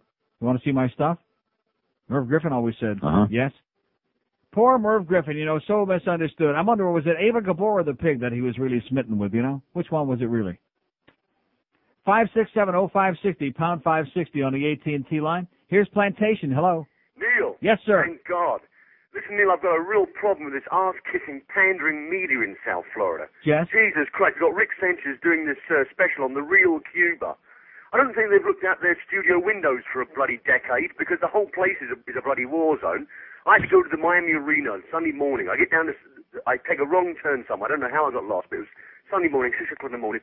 It's like a bloody war zone. I couldn't stop my car for some hooker jumping in or some bloke trying to sell me crack.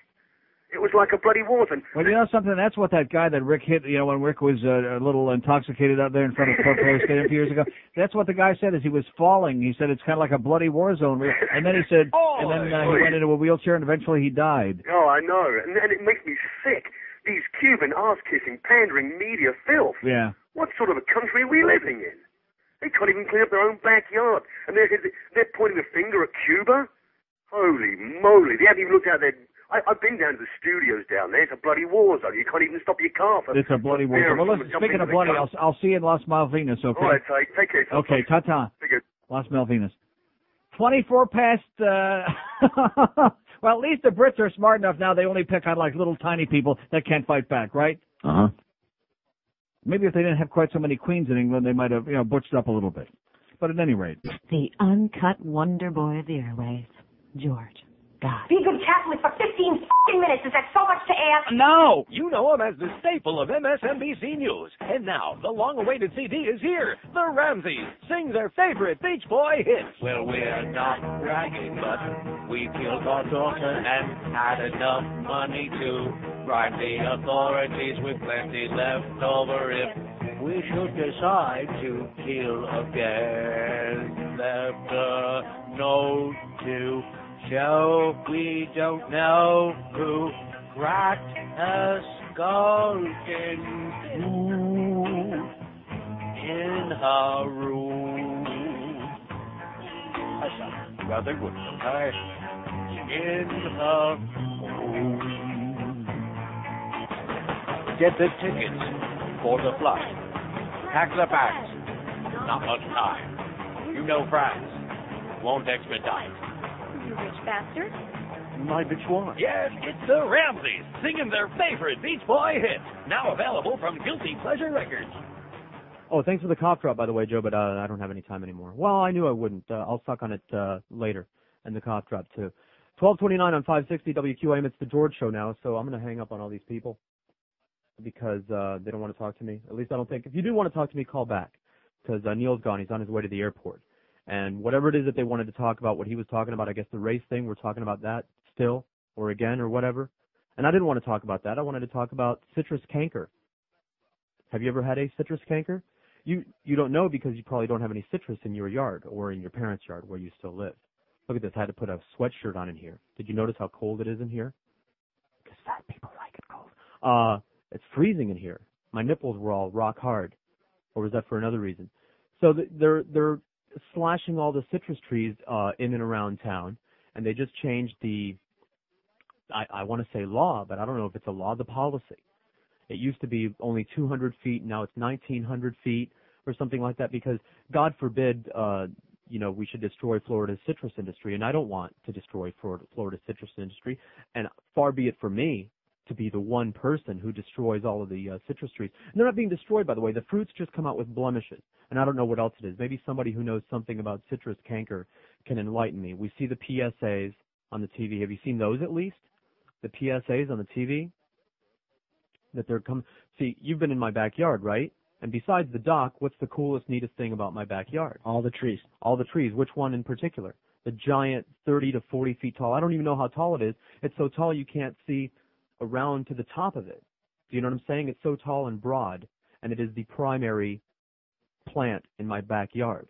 It's not only is it the primary shade tree, but it's in the perfect spot, so like in the afternoon it shades the whole backyard from the afternoon sun, and it also makes a nice convenient border between myself and my neighbor on the one side. And it's a big ruby red, they're bright ruby red like pink grapefruit that tastes great, that tastes sweet. You don't need any sugar on them when you eat them, but I put sugar on it anyway. and it's going to go, from what I hear. Got two orange trees. I don't care about them. Who gives a crap about them? They can go. We'll replant. And the thing that I'm hearing is that they're going to give you $100 for every tree that they cut so that you can replace it with a shade tree. That grapefruit tree is worth more than $100. I'm sorry. As a matter of fact, it's to me, it's priceless. It's big. It's huge. I was thinking of hanging a swing from it, a tire swing or a punching bag, something. It's massive. I've never seen a grapefruit tree, any kind of a citrus tree, that huge. It's huge, isn't it? The grapefruit tree. It's huge. It's enormous. The grapefruit tree. And it's the star of the yard, pretty much. Can you imagine that backyard? I mean, it's pretty lush, and it's got the ferns and the hibiscuses and palm trees all over it and everything. They're all great. All the trees and everything is really great, but it would be nothing without that giant-ass grapefruit tree. You could put up the gazebo and put the jacuzzi under it. I really, really like that tree. I mean, a lot. I might have to take the bucket out of storage, the crying bucket and towel that I'm saving for when Neil goes off the air. I might have to break that out and get some advanced usage of it if they come and take that tree away. I mean, I'm beside myself, and I don't want to sound like an asshole. I don't want to go on and say, oh, screw the Florida citrus industry, canker this. Yeah, I'm not a hard ass. I know that the economy depends on the citrus industry, but I've been hearing people talk, and the articles that they've had in the paper have people saying things like, it's no good anyway. There's nothing we can do anyway. We just have to let it run its course. Well, okay, I like that idea. My trees don't have canker. I don't know what it looks like, but they look really nice. They're healthy. Whatever it is that they're supposed to have, they don't have it. But oh no, it takes a long time for the canker to mature, and it could be a carrier and this and that. That's what the other side says. So we're just going to come and cut your trees down and give you $100. I'm beside myself. I don't know what to think about it. I don't know what to feel about it. Please, somebody help me out. Miami Beach, hello. Hello. Yes. How you doing? All right. First of all, I don't know too much about the tree thing, but if the wind blows, it can go on the other trees. That's so see, I'm in the residential neighborhood. I'm way east. We're on a. But it would go like, for instance, say a human in Miami's got something. And it would head all the way up to Boca or New York. See, what I'm hearing is that it's already, in other words, it's already permeated throughout the whole state. So slashing the trees really isn't going to do anything. There's an open pack inside my little fag bag there, Joe. Yeah, the only thing I could say today, I mean, it's not in the book or on television, but put a condom over it. Okay, I'll put a big giant rubber over it. Okay, I can see there's absolutely no interest in this. I guess nobody has any fruit trees that they're all depressed about losing. Okay, no problem. We can go back to Iron Chef and whatnot. I was really, for the first time, bummed that I wasn't going to be doing the show. Usually I'm very relieved when I find out that I'm not going to be doing the show that day. As in, whew, the studios have been taken over by Arab terrorists. You can't come to work that day. That's usually a good thing. But the last Monday, as you all heard, where we had the noxious fumes in here because they wallpapered over the weekend and the AC conked out and you couldn't get in here and everything was torn apart, I actually had a lot that I wanted to cover. I took massive notes during the Iron Chef Friday and Saturday after spending all week on it because guess what? Everybody's watching that thing. Email, V-mail, people came to the appearance that you were conspicuous by your absence of, by the way, even though Jack and Jill came by to say hi. I hear everybody was conspicuous by their absence. Not them, not your good friends. Your friends are better friends than you are. How do you like that? Nice people, your friends. I'm going to start all the freebies and everything that I've been trickling down to you. I'm going to start just skipping you and handing them over to them. They have a life. Up on Saturday. I was doing to better race myself. Race boy. You can't do anything on Friday night because you have your show in the morning, and you can't show up to any other people's appearances on Saturday because of your racing thing. I would have loved to show up to the appearance. We had fun. If nothing else, we were having fun, just chuckling and laughing. Since it was a casino, we were having gambling games of our own, as in which one of these people is going to kick off first while we're here. We had a little pool going on, a little pile of money at the table. I was voting on the guy with the electric wheelchair who was held together by his tumors and nothing else. So you missed a good time there, and how did I get onto that? On the appearance of Iron Chef. We had people coming up talking Iron Chef at the appearances. And so I even took notes on that big Friday night Iron Chef battle with the salmon. That was a great battle, by the way.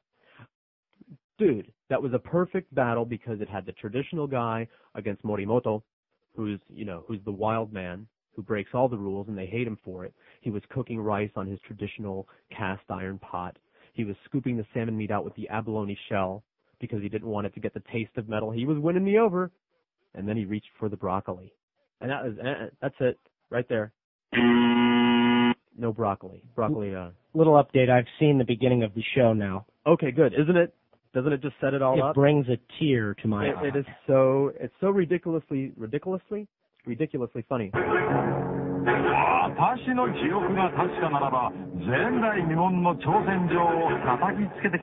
They build it up big. But so anyway, he reached for the broccoli and then he lost me. And also Morimoto did this thing where he took the salmon and stuffed it with other salmon stuffed salmon, and sewed it all up and baked it after he dried it with the blow dryer, of course. That makes them crazy, the Japanese, because they're so all traditional and everything. It's like, oh, he's using a blow dryer on it. And then the following night it was him again, and he used a blowtorch on the tofu, which I wish, it was fun to watch the tofu battle, but I've never tasted tofu where it didn't taste like whatever it was that it was with. What is that? Bean curd. Ooh, boy, that's a good ingredient. But by far the best battle was the yogurt battle. Since we were talking about it, that was cool because I like Chen Kenichi. He's my favorite, and he had no idea. I don't think he ever saw yogurt before. He made such a face when they displayed that bowl of yogurt. Like, what is that crap, and what do I do with it? And I told the wife, I said, he's gonna taste a big goop of it. He's gonna be sticking his fingers in it and tasting it, trying to figure out what to do with it because he's got no clue. And sure enough, as soon as he got the bowl back to his area, he took a giant spoonful of it and stuck it in his mouth and made this face like, what is this crap? What do? Do you put this on your feet? Do you put it on your face? How about the night before, Iron Chef Italian making all the disparaging comments about the Mexican food? Dude, he was being harsh. He's calling it all simple and based. It's not as sophisticated as the Italian cuisine, which I got to agree with that. But still, the other guy, the challenger who went to Mexico and studied, he was getting like hostile and surly. There was almost a fight. And one of the peanut gallery there said some stupid stuff about Italian food being derived from Mexican food. That was stupid. And that sent all the Italians in my family just bouncing off the wall. Well, they don't know what they're talking about anyway, the Japanese, but they were saying they're matching it up because it's all Latin, as in coming from the Latin. But that Iron Chef Italian, that's my Halloween costume. I took all these notes. There was so much going on that weekend on Friday. Besides the Iron Chef, A&E did a couple of really great shows on the Mormons. Speaking of Mormons, because we were talking about them earlier in the week. And you know how we mentioned the welfare people? That it's trailer park trash. Well, here's another huge segment of the white population that's on welfare are all these polygamous families. There are whole towns in Utah mostly, but also Wyoming, South Dakota, North Dakota, Montana, and other places where the entire town, they're nothing but polygamists, and they have these little cottage industry kind of things, like they sell homemade shoes over the internet, or they sell doilies or hand-sewn pot holders and things like that over the internet, but their primary source of income is welfare because there's no way that they can feed their hundreds of children. Each family has like hundreds of children because that's, having multiple wives is only the beginning of polygamy. You have to have a whole slew of children. Also, each wife has 10 kids that you've fathered off of her.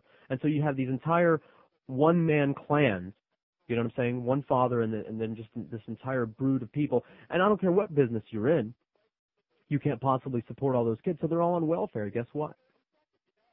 So that was going on over the weekend. I wanted to, bash the Mormons on Monday, and then we had this the poison gas thing, and so I feel all backed up now. Like I want to go to the bathroom, which I do. You were right, Neil, by the way, about that Happy Meal. I had that just one little McDonald's cheeseburger, and boy howdy, do I need to go. I'm clenching it. 20 till 1, 560 WQAM. This is 560 QAM. You call that a penis? When you put it in your mouth, it doesn't stick to your tongue. It sort of melts gently in my mouth. Attention, ladies and gentlemen. For your amusement, today you can step right up to the Neil Rogers table for WQAM. Spin the wheel and win a prize.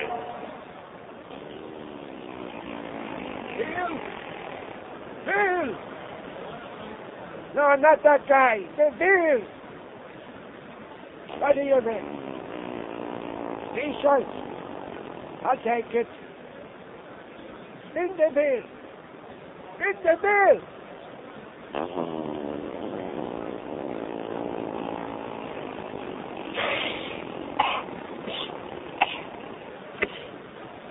but I'm in a hat. Who's this guy over here? What's he doing? Neil who? Yeah, I didn't say Spinterville. I said, who's Neil? Hey, Neil, how you doing? Why is that all you do is you just sit there? Don't you get up and dance or something? Entertain us. Come on. I gotta digest this muffin I had earlier. I'll sit here and watch. Come on. Get up. Start dancing, boy. That's it. Get it, boy. I need a free cup. I'll get my free cup.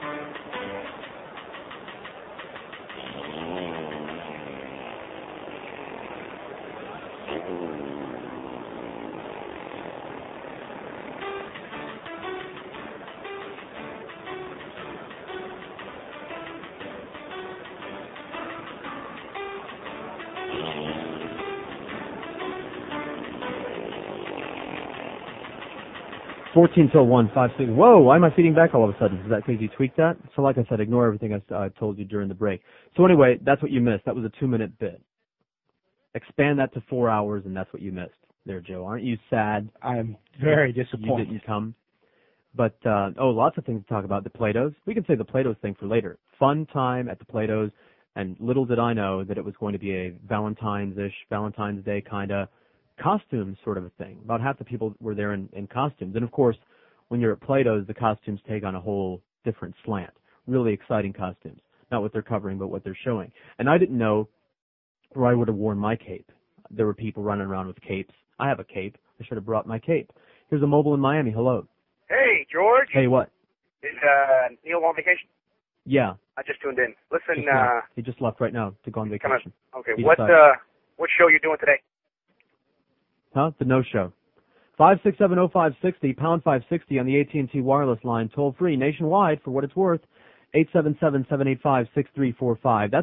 That toll free number is going to really start kicking when we do the E-show, the cyber show, whatever it is that we're going to call it, during the Marlins games, when we just continue broadcasting out of here, but it won't be on the radio. It'll be on the website, on the page. Eric ought to be liking that a lot.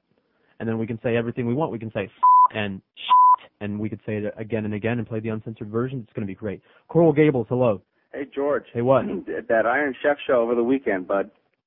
I didn't like I liked the salmon. I hated it when they unveiled yogurt. Yeah, I did. You know, the yogurt, the tofu, both of those things, I look at that and it's like, oh, no, well, sorry. at least you know what yogurt tastes like.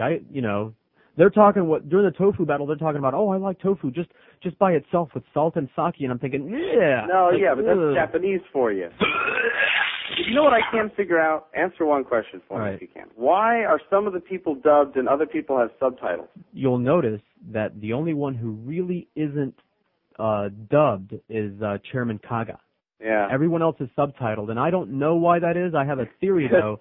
I have a theory that Chairman Kaga, being the big ego, the big dandy that he is, he's like, no one speaks for me. You use my voice and just put the little subtitles under there. You know what's amazing? It's been probably 20 years, but it seems to be that they still use the same people to translate that they used for the Kung Fu movies back 30 all years the same ago. People. That's just it's awful. It's so... But it's camp. Of course it's awful. What you love about it. That's one of the things you love about it. But right. I would just rather see subtitles because I like to hear them speak the Japanese. Oh, I'm trying to say that this is kind of confusing me.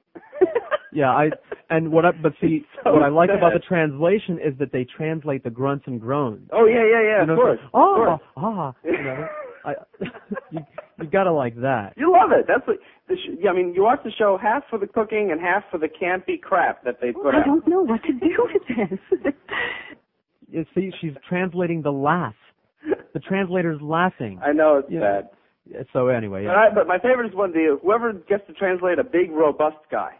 Right. That's very good. Yeah, that's the Mifune guy. By the way, tonight is the asparagus battle. Oh, that's not bad. And tomorrow night, abalone. Oh. The shellfish abalone. Oh. Okay. Now there's something you can think. There you go. I don't know if people like to be surprised, but I'm going to ruin it for everybody just as a matter of course. Thanks a lot, sir. Take it easy, bud. I like to be surprised. You like to be surprised? Thank you. Well, too bad.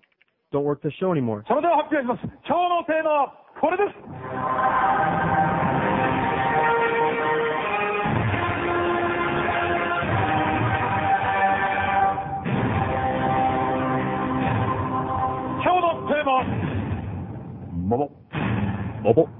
is that? That was the, I don't know what that was. I think that was the peach battle. That's how you say peach in Japanese, apparently. Mobile. You realize those salmons were, how much were they? I actually took notes because I wanted to sound informative on Monday, which is the show that never happened. $300 a fish for that salmon, because the unisex salmon that they were using, they're rare. 1 in 5,000 salmon is a unisex salmon. They were big. The meat was so pink, so yummy looking. Tell me that stuffed salmon didn't look good when he pulled it out of the oven. And when the one guy was scraping with the abalone shell, I guess there's the abalone. I don't even like fish. Have you ever had abalone? I've never had abalone. I've seen, everybody has an abalone shell ashtray in their house, or at least used to. I've never had abalone. See, I want to see ingredients that at least I've had, so that you can, possibly attempt some of it, because not all of it is all complex. Sometimes Ota will rattle off like 500 ingredients. In this pan, the Iron Chef is mixing, and there's all this stuff, and you never in a chance. You don't have a chance. But some of the stuff is just real simple. Oh, salt and sugar and flour, and there you go. But the stuff that you've never tasted, how can you even relate to it? Start to relate to it, like the tofu or that pork. Now that was gross. I think that's the one where the Iron Chef lost, or maybe not. You didn't see the pork battle? Did not. They had these kind of Japanese hogs that were like all fat. I mean, seriously, when they sliced the meat, when they brought the meat out, everything was white. There were just like little tiny ribbons of meat throughout the entire pork, and they're cooking all this stuff and saying, oh, this is really good. And they're just eating it. They actually sliced some up and just handed it to the panel to taste it. And it's all fat. I mean, it made bacon look lean. It was gross, and they're making all this stuff and soup and everything, and I'm thinking, ew, this is... And I like pork, but that was all fat. Where's the meat? Here's a lady in a mobile in Hollywood. Hello. Hi. Hi. I love Iron Chef. My husband and I watch it every week, of course. It's a taper. And by the way, for the people that can't tape it or they're out partying, they repeat it at 1 a.m. Well, we have no life because I'm pregnant, so we stay home. And you won't have a life for about 3 more years. That's what I understand. But he is on his way. I had to stay home. He's on his way to New York. He's going to Nobu tomorrow night, which is Iron Chef Japanese's home restaurant. Oh, man. Tell him to bring me back a T-shirt or something. Bring you back a T-shirt. I'll pay. I'm serious. Call him up. Say, bring back a Morimoto T-shirt or something. All right, I'll see what I can do. Okay. All right, but seriously, you're doing a great job, and I enjoy listening to you. Thank you very much. Take care. Bye. Okay, bye-bye. It is, and far be it from me. I was the hardest sell for a cooking show. I hate cooking shows. I mean, what's the freaking point? To me, it's just this far removed from watching a sports show. Do you know what I'm saying? Because, again, it's watching something that's actually fun and interesting to do. But this is actually a cooking sports show. Without a doubt. And the funny thing is, the other night I call you to ask you a question, and we end up just like two jock snippers watching the game. Right. Who are you rooting for tonight? Who are you rooting for? I'm rooting for the Challenger. You're right. Exactly. But you know what? Because neither one of us could possibly even attempt that. I mean, no. We can make macaroni and cheese. I'll make a mean omelet or some French toast or something like that. But what they're doing, never in a million years. That's why, first of all, you can only watch that. And it is a battle. It is a battle. But again, what makes it good is it's the comedy of it. Besides the rooting, and it is exciting. And here I'm talking about a cooking show and saying words like exciting. Never thought it would happen. But not only is it exciting to watch, and you don't know who's going to win, although it's usually Iron Chef, unless he does something crazy. But, I know what it was. No, I think he won that too. We need to get this stupid Emerald off of there and get Iron Chef 5 nights a week. Sucks, I know. But it's funny. The bottom line is it's funny to laugh at the Japanese because they're so incredibly silly. 6 till 1 on 560 WQAM. This is 560 QAM. WQAM, Miami, Fort Lauderdale. Oh, it's good. 8 notes across the group, if his shoes don't have no weight. No. Ain't he just who wants himself to be that he is gay? He likes to wear a dress that he looks like a dipole head.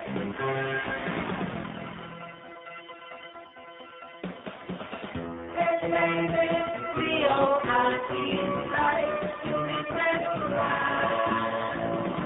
Young girls don't realize that Leo is a fan. Leo gets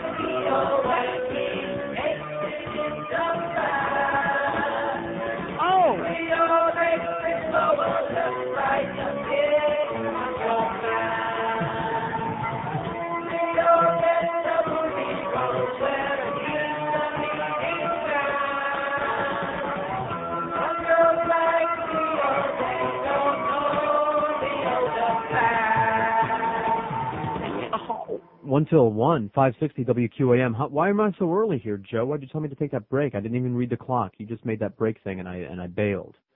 We're too early, man. No, you're never be too early. Because, no, we don't start taking them early till the last hour. Who cares? Palm Beach, hello. Hey, George, how you doing? All right. I wanted to talk to you about the Florida canker. Oh, please, God, thank God. I had my inspection yesterday. Uh-huh. Oh, so it's not automatic? It's just they actually They inspect? go everywhere. I'm in South Palm Beach. Okay. And so these guys come up to my door, and I'm like, I don't have any citrus trees. Well, we have to check anyway. That's the canker cops. So I'm like, okay, let me put my dog away. Is everything okay back there? They asked me. I'm like, yeah, everything's cool. Come on back. They check all 4 corners of the yard. Uh-huh. And as they're leaving, I'm saying, well, what if I wasn't here? Well, if They your go in there place is anyway. open, we can go anyway. If Right. the gate's closed, we can go in as long as it's not locked. Right. And I'm just saying, anyone growing out there, bring your stuff inside. Amen. Have a good one. Okay. See ya. Well, that wasn't the answer that I wanted. I mean, they don't have to do an inspection. I mean, you could see the grapefruit tree from the front yard. It sticks up. It's twice the height of the house, at least. And it's going to be gone. I'm afraid. I'm afeared. But nobody knows and nobody cares, apparently. But I guess, well, they pick up this show in the Redlands, in Homestead. There's groves down there, not the major kind of groves that they have, up towards the central part of the state. It's going to take way more than $100 to resod your lawn the size of the hole you've got after the tree is gone. Well, maybe they're not going to pull it out. Maybe they're just going to cut it and leave a big old stump. And we're talking a big old stump is what that's going to leave. Unacceptable. See, that's how I feel. See, there's this emotional thing that I'm feeling right now, but, I try to be all open-minded and a reasonable kind of human being, and I'm a good citizen and all that wonderful stuff. But, I don't want to be part of this plague. Do you know what I'm saying? I'm not going to hold up them trying to rid the state of Florida canker. Okay, it's bad. It blemishes the oranges. That's the big thing that they're talking about. If that's all it does, then I'll get hostile. I mean, who cares if the orange has a blemish on it? Oh, well, if they have blemishes, then they can't be sold. Well, if they taste the same, what's the big deal? No one will buy them. But the point is, if they're going to cut down your tree, they should restore your yard to some sort of level. $100 isn't going to do diddly, okay? $100 isn't going to cover the dope that I smoke just to not kill myself over the loss of that tree. I mean, seriously, when we first went and saw the house, I mean, besides, and they had it all open, so you can see from the front door all the way out the back windows, and immediately we just ran right through the house because, hey, we're on the water. Look at this dock. Wow, this is great. But the second most visible, noticeable, exciting thing about that yard is that big-ass tree. Huge, giant, broad limbs and branches and the fruit. The fruit are incredible from that thing. I've never had, I've lived in houses or in on property that had fruit trees, but it was like an orange tree, an avocado tree, maybe a loquat. Nothing like that. Nothing like this tree. And it makes a lot of fruit, by the way. Did you ever get any of those when I was pulling the fruit off that thing? It was bags of fruit. I was giving bags of fruit. But I hate grapefruit. So. Okay, that's probably why you didn't get any. And it's going to go away, and it's going to leave this really stark blank hole. I'm going to get an incredible, wonderful view of the back of the neighbor's shed, nice rust. And then what? I'm going to plant another little tree, and then by the time I'm dead, it'll be half the height of this one. Mobile in Miami, hello. Hello, Mobile in Miami. Okay. Nice talking to you. Here's another Mobile in Miami.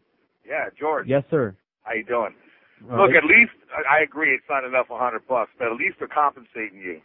I had 12. Okay. I had 12 palm trees when they went through that yellow blight, Yeah. and they cut every single one down. And these things were huge, and they didn't give me a penny.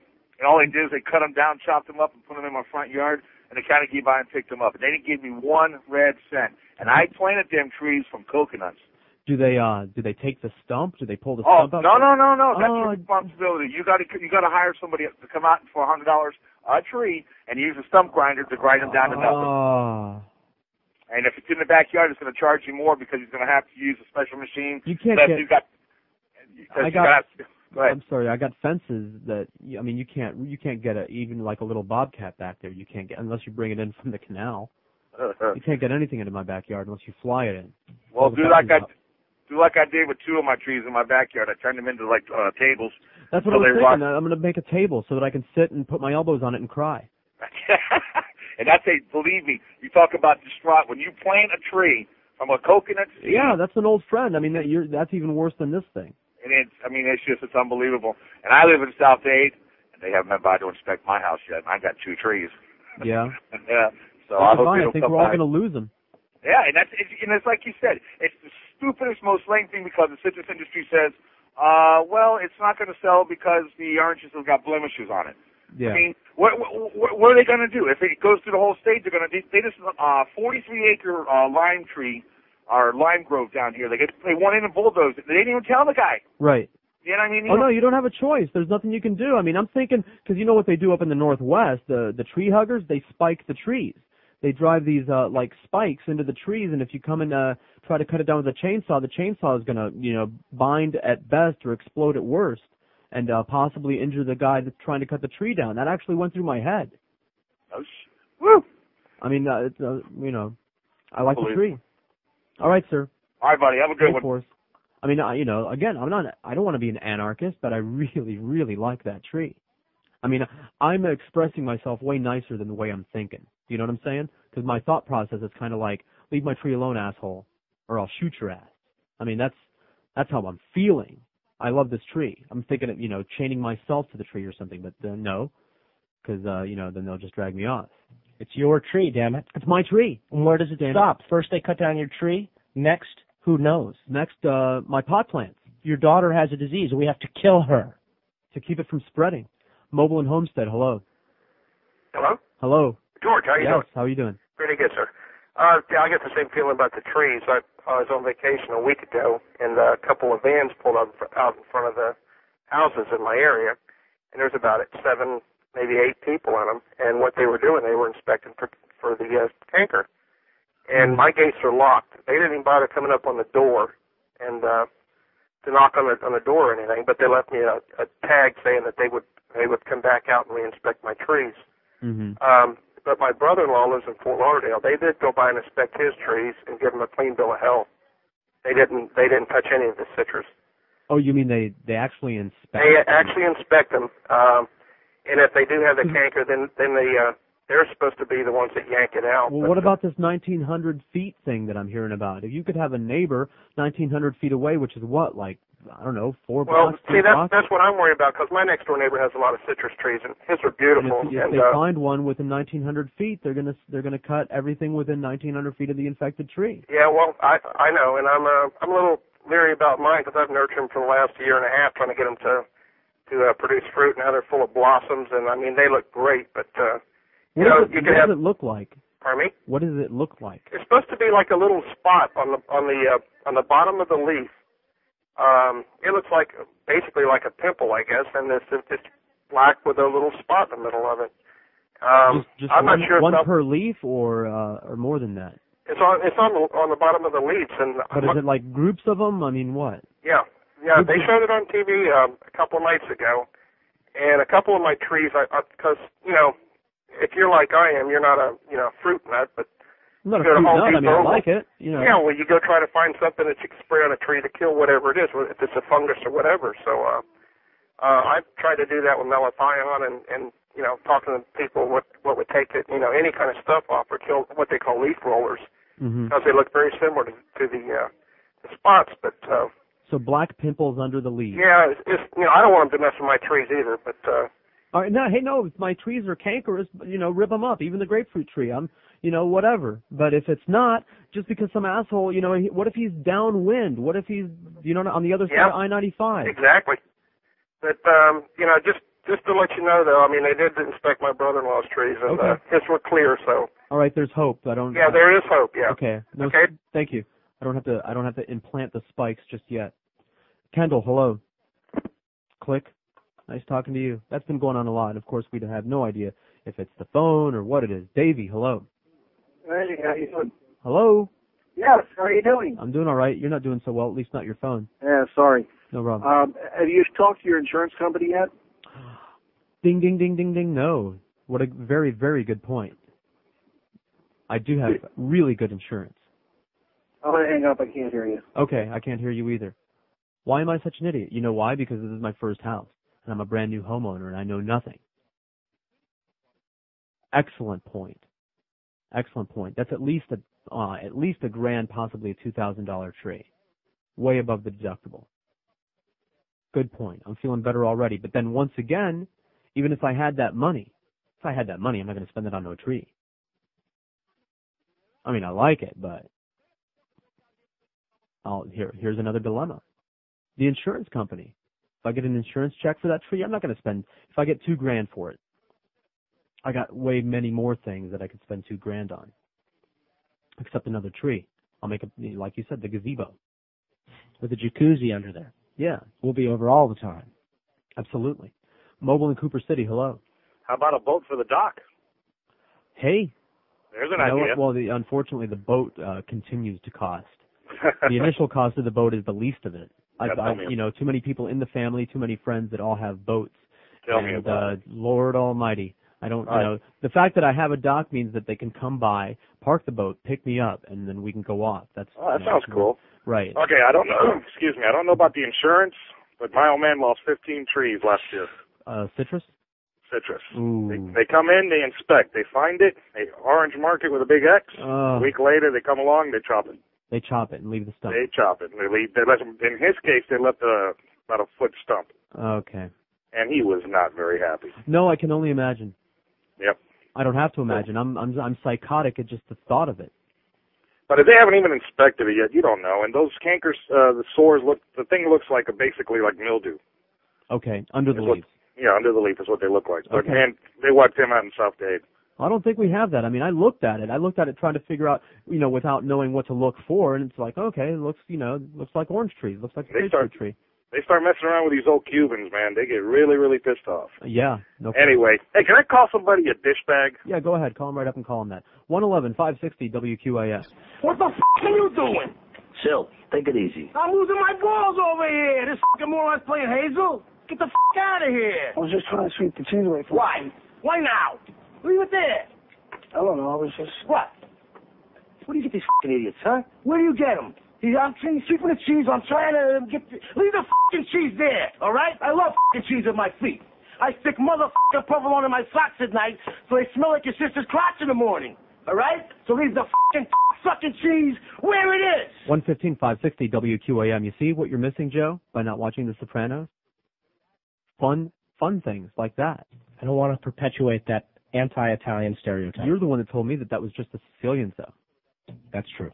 Okay, so what are you worried about? It's actually very good. They're too close for comfort. They nail it. By the way, thank you very much, Sanda, who came by the appearance to say hi and talk Iron Chef. Any cuties show up at all?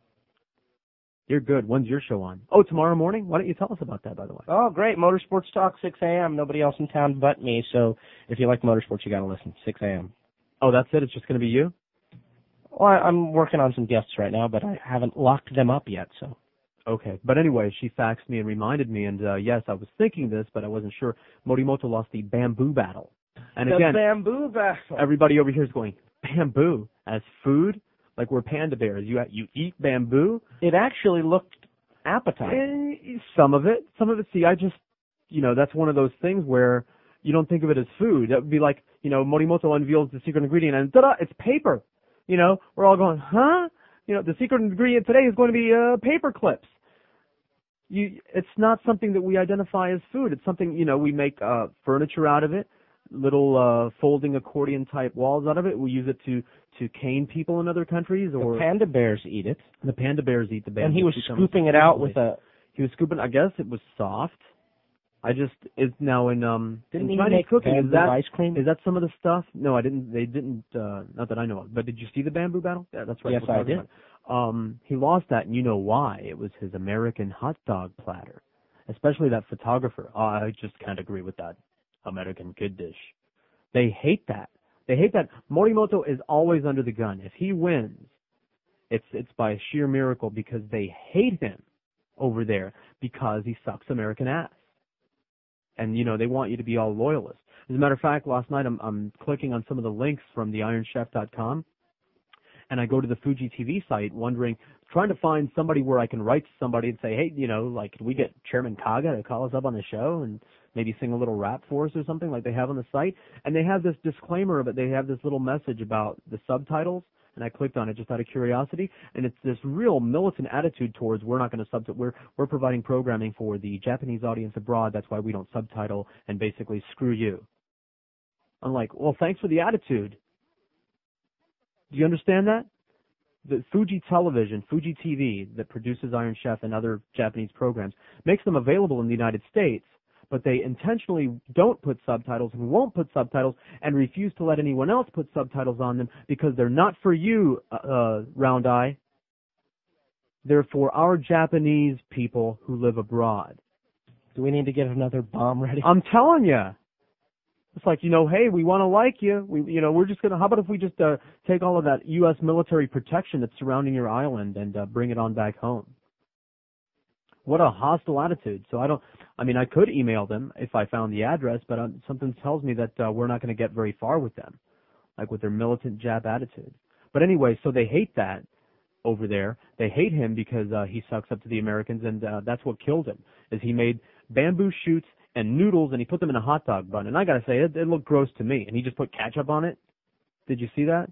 His ketchup thing for I was driving home at that point. He took a round, hollowed-out bamboo thing and stuffed it with mozzarella and fried it. That looked good, and put that in a French fry cup. But then he sliced the bamboo in like sliver fashion, and then he took spaghetti and put that in with it, and then put it in a hot dog bun with lettuce and put ketchup on it.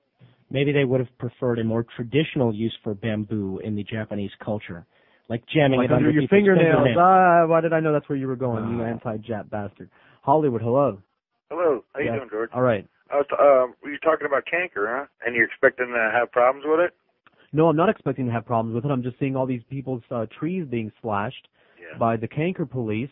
And I love my grapefruit tree. I have a big, beautiful grapefruit tree that I love. How old is it? How old is yours? Dude, I don't know. It's gigantic. It's the biggest citrus tree I've ever seen in my life, and I was raised down here. I've been around, so probably at least 20 years old, no? No, at least. I mean, I was brought up as a child in the Redlands, in amongst all of these groves with giant grapefruit trees, and I've never seen anything this big. Not only is it tall, it's really broad.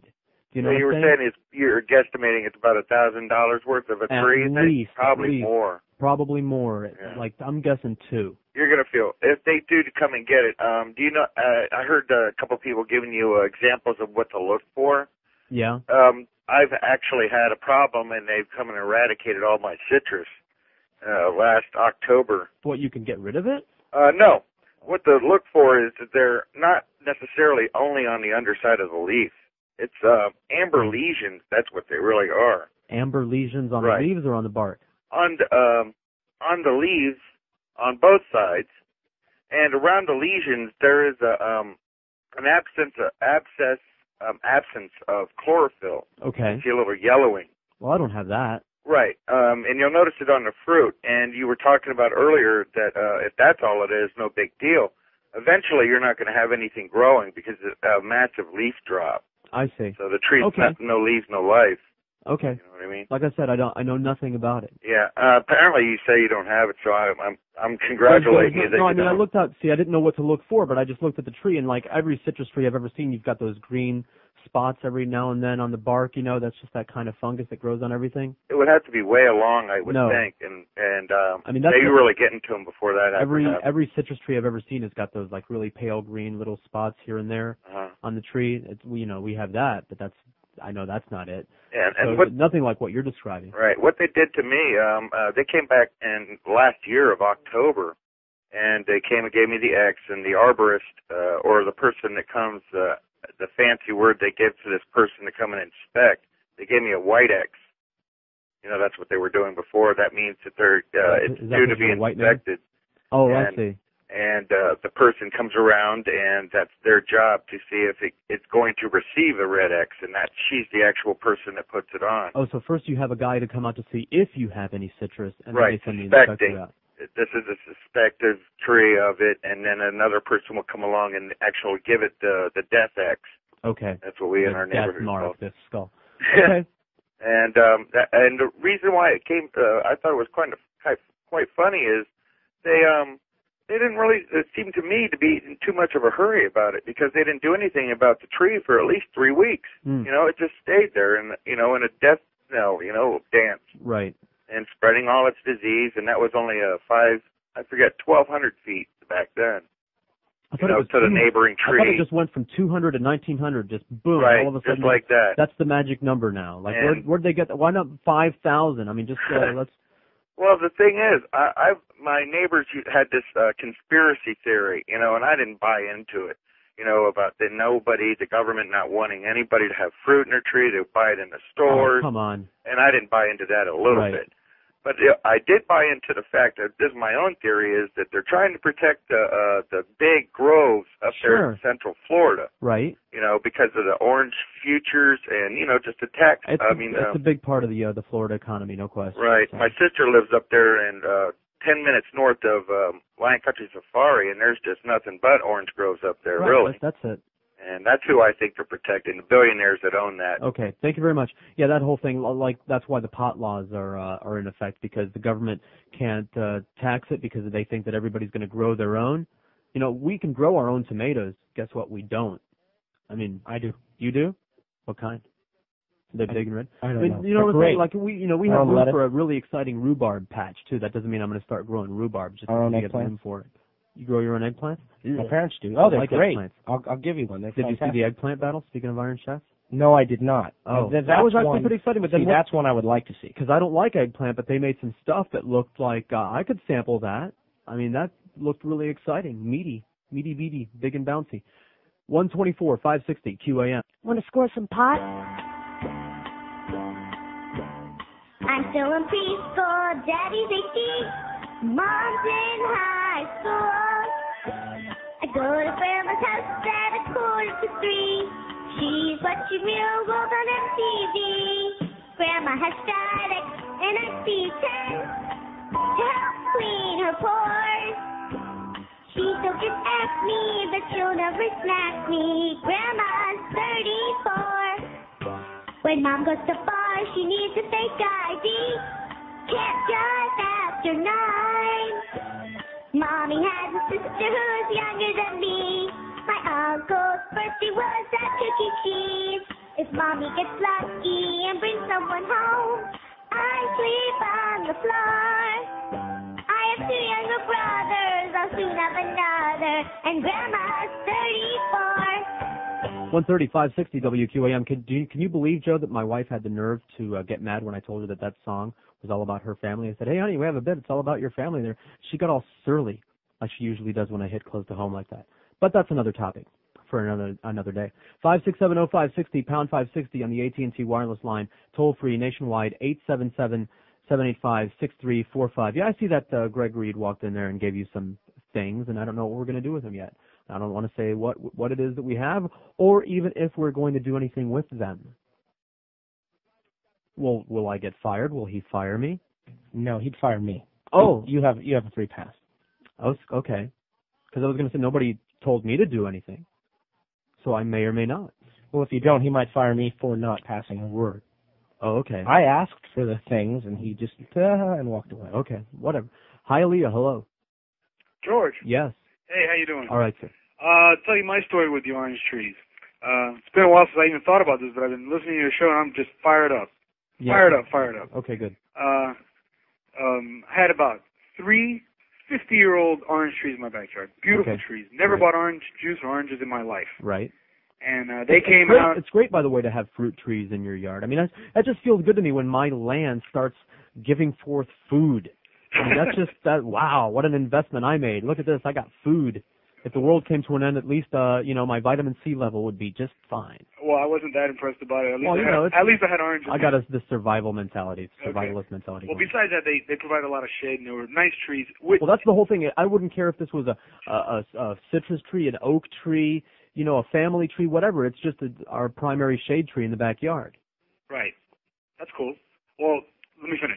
Okay, go ahead. Yeah, I'm sorry. So we had the 3 trees, right? Old trees, Right. real nice trees, a lot of fruit. I had oranges all year. We had orchids growing on them. These orchids were Right. 30-year-old orchids, Okay. beautiful. So they come out and they spray paint the trees. They have codes, you know, if they have the canker, if they don't. So I went out there and I scrubbed the paint off. Uh-oh. And they came out again, and then they asked questions. Well, I thought they had inspected them, blah, blah, blah.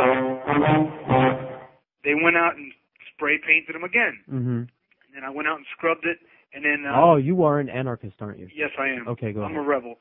And every time they, like the next couple times they came back, I'd see them in the neighborhood. I'd get my neighbor's dog in the yard, and then they couldn't come in. Mm-hmm. So I put them off until finally they got in there one day, and they mowed them down. Mm-hmm. They got one of them, they left the orchid on one of them about 3 or 4 feet high. And then to add to that, I had just bought a tangerine tree that cost me $70. Mm-hmm. I had planted it, and it still hadn't even given fruit. Right. So they go in there, they rip this one out of the ground, they tear cut the 3 trees down. This last one that's still there with the orchids growing on it, it grew back. Uh-oh. Leaves started coming out, so on and so on. Well, they came back out. They spray painted it again. So I finally asked them, I said, hey, what's the deal? Did they have the canker or not? And they go, no, there was a grapefruit tree about 4 or 5 houses down that had canker. That's what I'm talking about right there. So they came and mowed my trees down. Right. And that tree that they're supposed to cut down, they still haven't cut down yet. That's the one that has the canker, and they haven't. How do you explain that? Duh. Okay. They work for the government? That makes no sense to me. Maybe Right? the other guy's got a gun. So to end the story, I get a $100 voucher to go to, I think it was Walmart or some, I don't know. I didn't even use it for $100. Oh, you don't even get a check? Yeah, they give you a voucher. No, not even a check. It's a voucher, and you go and you buy a tree or a couple of trees. Right. And they don't sell orange trees there. They don't sell orange trees. No, not where they give you the voucher. Okay, great. So what am I going to do? Huh? So what am I supposed to do? Punt, rebel, get a gun. I don't know. See, I'm really emotional about this. I mean, talk about I can't even express what's going on. I'm almost psychotic. I'm depressed about losing that tree. Unless, like the guy says, I can cash in on it insurance-wise. A gazebo would kind of look good there. Yeah, it would. The gazebo jacuzzi. I could give you back your disco ball. You could put it in the middle. A gazebo. A gazebo with a jacuzzi in it. Right. With a disco ball. That's right. Ooh. Put those gypsies across the canal to shame. They're still at it. Can you believe that? The gypsies, 3 a.m, kids running around screaming, all of the lights in the backyard on, music blaring, and of course it's cool enough lately, at least not last night, but the past few nights it's been cool enough you can leave your windows open and save some money on AC. And here these gypsies just partying all night long with kids on a school night. What are you people doing? What do you do for a living? You crazy animals, you across the canal. The people on the other side of them, the white trash people on the other side of them, at least they're fine. They only play Led Zeppelin really loud during the day as they sit out there and sit on the junk car that's been there since the day they moved in. That's fine. Don't worry, it won't be long till Hollywood is cleansed. We're going to do some, it's not ethnic cleansing so much in Hollywood, it's just a class cleansing. It's not your ethnicity that we're worried about, it's just what kind of a person you are. And if you can keep your music like down to a reasonable level after what? 10 o'clock? Except on Friday and Saturday night. Except on Friday and Saturday night.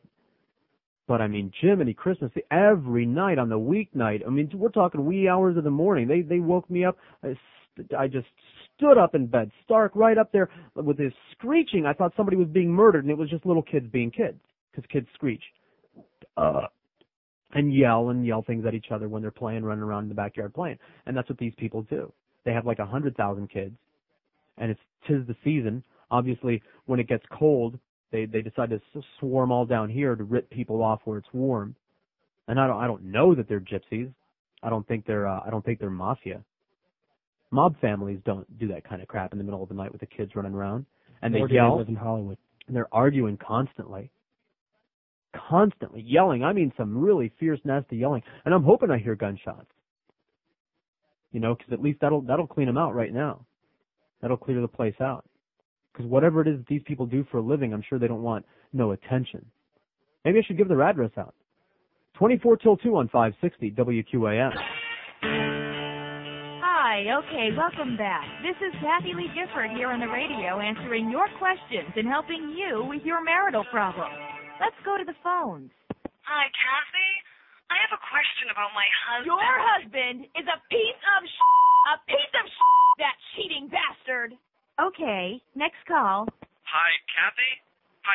Yeah, I wanted to ask you about what you said about Bill Cosby. Bill Cosby is a piece of lust child. Woo, woo, lust child alert. He's a piece of Okay, one more phone caller before we take a break here. Hello, this is Kathy Lee. Hi, yeah, Kathy. I'm calling about that earlier call when you called that guy's mailman a piece Caller, of are you married? Well, yes, I am. You're a piece of a piece of you cheating bastard. Okay, now we have to take a break for our sponsors, and they're a piece of Why won't this machine start? It's a piece of No, don't. Oh, you just knocked us off the air. 19 till 2, 560 WQAM, and she must have been talking about our phone system, because you know about our phone system. It's a piece of 5670560, pound 560 on the AT&T wireless line, and it's actually open right now, the toll-free nationwide line, 877-785-6345. And I think we will do that thing, Joe. You know that thing that we were going to do with the thing? Yeah. We're going to do it, eventually. By 2 o'clock, we'll have done the thing with the thing. Okay. Okay. Here's a mobile in Boca. Hello. Yeah, hey, George, I just wanted to give you a little insight into that canker. Okay. I sort of work in the business with ornamentals and landscaping and things like that. Okay. The other caller touched on a lot of good points. Basically, if any of your neighbors have canker discovered on their plants, you're going to lose your tree. Right. Whether you've got it or not, state's going to come and they're going to rip it out. They're not going to say a single thing about it. They're going to give you a $150 voucher. A voucher. See, why can't they just give me a check? At least with the check, I can go and buy a bunch of booze and drown my sorrows. A voucher? Yeah, and the funny thing about it is they're not even sure yet where the vouchers are going to be redeemed at. They haven't even set up a list thing. What yet. if I don't want to put a tree there? What if I want to, like the guy said, make a picnic table, which has crossed my mind, or put a jacuzzi there or something like that and make the best of it? Now, the best of it doesn't necessarily mean another tree, especially what am I going to get for $100? Some sapling? Some little twig? Nothing. Nothing. Nothing. There's nothing you really can get that's any good for $150. So really just give me a check and I'll put that towards the lumber for the jacuzzi, for the See, would that be too easy? gazebo. That'd be too easy. They have to make your life a living hell. Well, are they getting kickbacks from whoever it is that's going to be issuing the vouchers or something? Probably. Probably. No, in this state. Just give me a check, and then I'll cry just a little bit less. All right, man. Well, good luck. Thanks. Hope it comes out good. I'll keep you posted. Not that anybody really cares about my tree. They care about their own tree. Here's Wilton Manors. Hello. Hey, George? Yes. What's your opinion on the fruit canker situation? Are you serious? Yes. Have you been listening to me? Yes. What's my opinion on it? Yes. It's a terrible thing, but I don't know if slashing everybody's trees is necessarily the right way to do it, or even if it's going to help. Because I'm hearing some people saying that the canker is already out of the bag, that you can slash all of the residential trees and it's not going to make a lick of difference because basically the whole state's already infested and some of the trees are going to get it and the other ones won't. Kind of like humans, some of them get diseases, some of them don't, that kind of thing. Everybody's already been exposed. The trees have already been exposed. Right. That's what I'm hearing. See, but I'm not an expert on this situation. I heard about it the day before yesterday, and then yesterday I'm hearing everybody's losing their trees. What is the source of the canker, do you know? I don't know. Do you? No. What? Here's Hollywood. Hello. Hey, how are you, George? I'm doing all right. How are you? Hey, this is line 4, by the way. Line First time 4? it's worked today. Oh, it's my special phone I got. You're special. No, I just, actually I called Neil a few times. I call Hank, and it's the first time calling you. I think you're doing a pretty good job. Thank you. It's, a breath of fresh air, needless to say. I like it. Wife and I bought a house. We had 2 big, nasty, hanging over the fence, ugly grapefruit trees and orange trees, whatever the hell they were, and we didn't like them. Mm-hmm. I had every intention of cutting them down, having someone come in, pay to cut them down, the whole bit. Mm-hmm. Coming out the next day, I got a big red mark on my tree. Oh, the letter out there that said, all right. "We're taking care of your trees for you." I said, "Well, hot damn, it's my lucky day." They took it all down for me, but the bad thing is, they leave the stump. I thought they were supposed to take the whole stump out. That's what people are saying. By the way, if you've got like those little bumps and everything on your trunk, that's like the other guy said, you'll start sprouting again. Well, no, my tree is If they leave the stump, there's a chance it's going to sprout again from like the side. Yeah, of something. they left the stump in the ground. But anyway, let me just jump to one other real quick thing. I'm sorry, I'm going to switch subjects here, but no problem. As I said, I've listened to you many times, and I've heard you talk about the clubs, the swinging clubs. Before I got married, I did visit one, and I enjoyed myself thoroughly, to say the least. Mm-hmm. Now that I'm married, my wife is, she's somewhat conservative, but she might be game for it. I'm trying to figure out how do I open the door, per se, and, start a conversation. We've got a kid and the whole bit, so I'm just trying to figure out how I can break the ice, and if you don't mind, I'll hang up and listen. Okay, hang up and listen. Thanks, George. Not at all. It's real easy because, first of all, any of the clubs we've been to 2. There's no obligation to do anything, and then there's the whole front part, back part thing. You need never go to the back part. The first 8 times we went, we never even looked into the back part. We didn't need to. We were having plenty of fun right there in the front part, which is a restaurant / bar / dance club atmosphere, which is a little bit more crazy, mind you, than your typical club. But nevertheless, if that's all you want to do is go and eat the buffet, drink your drink, dance a little bit, and watch the craziness going on around you, and at some point eventually there will be some things going on. I have yet to go there where you didn't see somebody's top come off. So a little bit of lesbian dancing action on the dance floor, things like that. That's a bad thing.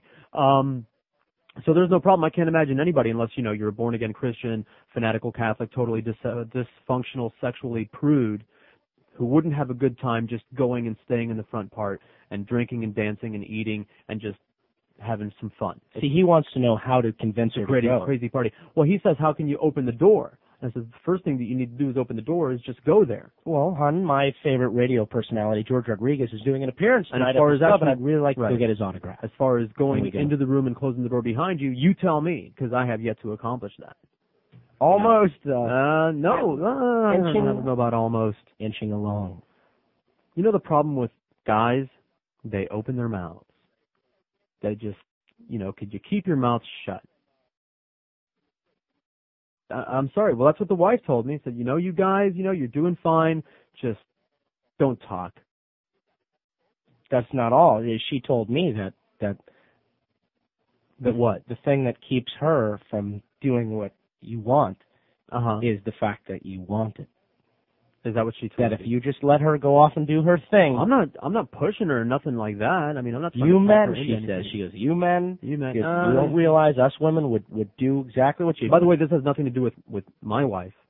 But do you understand that when you were there on Valentine's Day and your girlfriend was looking very, very fine, do you know that she was this close from getting nuzzled?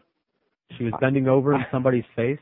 I am well aware of it. And she was just 2 inches from a good full-on nuzzling. And you weren't going to. Somebody was going to nuzzle right up, and it wasn't me either. No, the point is, though, I can't talk about. I brought that up. Nuzzled up there. And had she been nuzzled, she would have freaked popped somebody. There would have been a pop. Yeah. There would have been still, I think it's funny. A 5-finger hammer dropped on somebody. That would have been funny to see the nuzzling. Oh, it would have been great. Do you want to take? I'll take this one call, and then we'll take the break. And by the way, I have music in case nobody wants to call. I actually have some music today. Fort Lauderdale, hello. Hey, George, how are you? I'm doing well, sir. How are you? Are you going to that club tonight? Because I know Al Goldstein's going. He's going tonight to Plato's? Yeah, that's what he told Neil yesterday. He told Neil? Yeah, yesterday. You talked to Neil. I don't remember him saying that. No, I don't go on Friday nights, and I won't be going for a while. I like to spread it out. That keeps it fresh. No pun intended. Keeps it novel. No pun at all. No, we went there once with Al, the wife and I. We went there once with Al. Other people were supposed to show up, and they all shined. And Al was actually falling asleep. You're kidding. He was falling asleep at the table, man. He was doing that thing where your head it just keeps bobbing down, and then when your chin hits your chest, it snaps back up. He was doing that thing for like the last hour that he was there. I think Neil should do an appearance there. What do you think? Yeah, sure. Okay, thanks. Have a nice day. You too. Why? There's absolutely nothing going on here that, I don't know. I wouldn't guess that what's going on there would appeal to him, at least not on the Saturday night, not when there's way more women than men on Saturday night, maybe the other nights, I don't know. And it's not young enough for him. 11 till 2, 560 WQAM. Want a lollipop, little boy? Hi, my name is Karen, and I'm a concerned and sensitive woman. Recently, I've noticed something in my workplace that I think needs to be remedied. Every day, the men at my job are being treated more and more like pieces of meat. Just the other day, Paul from Accounts Payable told me this story. It upset me greatly. I went to the water cooler the other day, you know, the handicap one, so it's real short. And when I went to bend over to get a drink, Cindy and Julie and Meg from sales started whistling at me and told me to shake my moneymaker. I felt like a piece of meat. Men are more than just pieces of meat. Sure, they have cute butts, and when you picture them naked, it kind of makes you need a change of underwear. But they're more than that. Men have feelings, too. So respect that. And remember, the ladies' room has a lot of stalls with locks on the doors, and it's as good a place as any to relieve all that pent-up stress. 7 till 2, 560 WQAM. I guess nobody wants these two things. Let me give more of a hint. There are two things that we're giving away. Oh! He said the words. I mean, you know what? I don't even have to say what it is. All I have to do is say free or giveaway, and the lines will all load up. Anybody who says, may I, or give, or I want, and so you can't ask for exactly what it is that we're giving away because I'm not saying. But anybody who acts like that, you hang up on immediately, just like I do during the Neil Show. If you say, hey, can I have the fill in the blank? Yeah, exactly. They have absolutely no idea what it is, but they want it. And we're going to give it to you. We've got 6 more minutes. If you actually sound reasonable, if you're thought-provoking or funny or something like that, you'll get these two things that are for this thing tonight. Here's Pompano. Hello. Hi, George. Yes. Hi. Hi. I'm checking in on the citrus situation. Uh-huh. Okay, and I'm a local lawn man out here in Coral Springs, and what's going on is now they're on. What they do is they come around because they see guys cutting grass, and now I have to sterilize my equipment when I go into Are you the job. serious? I'm serious as a heart attack. Look, I'll you give you my take a number. jar of alcohol or something with you and dunk your No, I have lashes? to spray. It's a simple solution that's either bleach That's water. what Hitler said too. It's a simple solution. Right, Go ahead. It's either bleach or water or chlorine and water. Okay. Uh-huh. And I got a sticker on my truck now. It's LM7993. That's my citrus canker project number. Oi. And I thought, yeah, it's doomed. The tree is definitely doomed. All right. Thank you very much. Do you know where they're at? Do you know how far south they've gone so far? Well, I live in Margate, and I back up along C14, so I'm like you. I had a tree that just got tons and tons of water. You know, it was a magnificent grapefruit tree. Right. And, you know, the other ones, like I said, the orange tree, Valencia oranges, hey, you know, Whatever, the orange tree. how much juice do I actually it's barely taller than me. Who gives a crap about the orange tree? For $100, I could stick a tree in there that's about the same size. That's no big whoop. And what I was mentioning to Joe, it's not $100 per tree. It's $100 per household. Are you serious? So, like, I'm like you. I had a like say, they want to. All right, you're breaking up and you got to call. Answer that call. See, I was thinking about, we got 3. If they take them, $300, that'll get us started on that jacuzzi project that we're talking about there. We get Dudley, who just installed one at his house, so he's Mr. Jacuzzi. He can come over and help. He's a handyman. He'll pitch right in. And we'll get that jacuzzi gazebo combo going there. That'll do. That's a fair enough trade. But $100 per household, get out of here. Get the out of here. Pompano, hello. Hey, George. Hey, how are you? Hey, a couple of things. One thing to add is that, remember, any feet within, I think it's 1,500 feet or something like that, Mhm. like any tree within. It's 1,900. 1,900. Yeah. So that's what I read in the paper anyway, unless they're lying. So your trees might be perfect. That's what I was saying earlier, and maybe there are incredibly healthy trees that'll never get citrus canker. Wow. I mean, or if there is such a thing. Like I said, I'm no tree guy. Well, hey, I also want to thank you, too, because I called you about 7 or 6 months ago. Yeah. And my daughter was almost born. It was like a month, and I asked you one of them M questions, the marijuana question. Mm-hmm. And just to let you know, she's healthy. She's Okay. great. Good. I'm not saying this to go out and, Don't smoke do it. and go do it, but, Don't do it. she's healthy and she's doing wonderful, man. Good. And I appreciate it. And can I participate? No. And by the way, I'm not going to tell people that anymore. I used to be really militant about people. We have people in this building who are smoking while they're pregnant, who shall remain nameless. And I used to be all hostile and militant about that. No more. Now that my child is going to be competing with their children in the job market and for opportunities, smoke. Please, smoke. drink, shoot heroin, do coke, everything while you're pregnant, all you people. Because you know what? Smart people are never going to do that no matter what, and stupid people are going to do it. I'll tell you off the air. But just go out there. Poison your body while you're pregnant, please, to give my daughter all of the advantages of life. Here's a mobile in Palm Beach. Hello. Hey, George, what's going on? Hey, how are you? Where are you? I'm in Palm Beach. He Great. gave me the inspiration. I never been to Plato's before, but my girlfriend and I, we go to the other one right down over off the Commercial. Trapeze? Trapeze? Yeah. I wasn't sure if you wanted me to mention a name. I No know problem. I Plato's love that one at Trapeze. And by the way, I don't know what your story was. I want to hurry up and get through some other calls. Wasn't able to judge the thing because of the wife's pulmonary infection illness thing. And she was all touched that, I didn't go without her and everything like that. Not that it's going to make any difference. She's still going to bitch at me as much as she always does. But she was very touched that I stayed home and took care of her instead of judging this contest. You would have gone. You would have just gone. Would have gone. Did go. Gone. Oh, you did go? You did that night? You went to the contest? On a whim. Last minute. And you didn't tell me about it? It was last minute. We're going to have a talk after the show. We're talking about it after the show. You're the lady in Boynton. Hello. Hey, how are you? I'm doing well. How are you? Good. Just wondering, where are these locations, these places, Plato's and Trapeze? Oh, they all have websites. They're mostly in Fort Lauderdale. Plato's is in Fort Lauderdale, 321 West Sunrise, for example. Okay. Plato's is on Commercial, a little bit further west. I don't know the exact address. Trapeze is.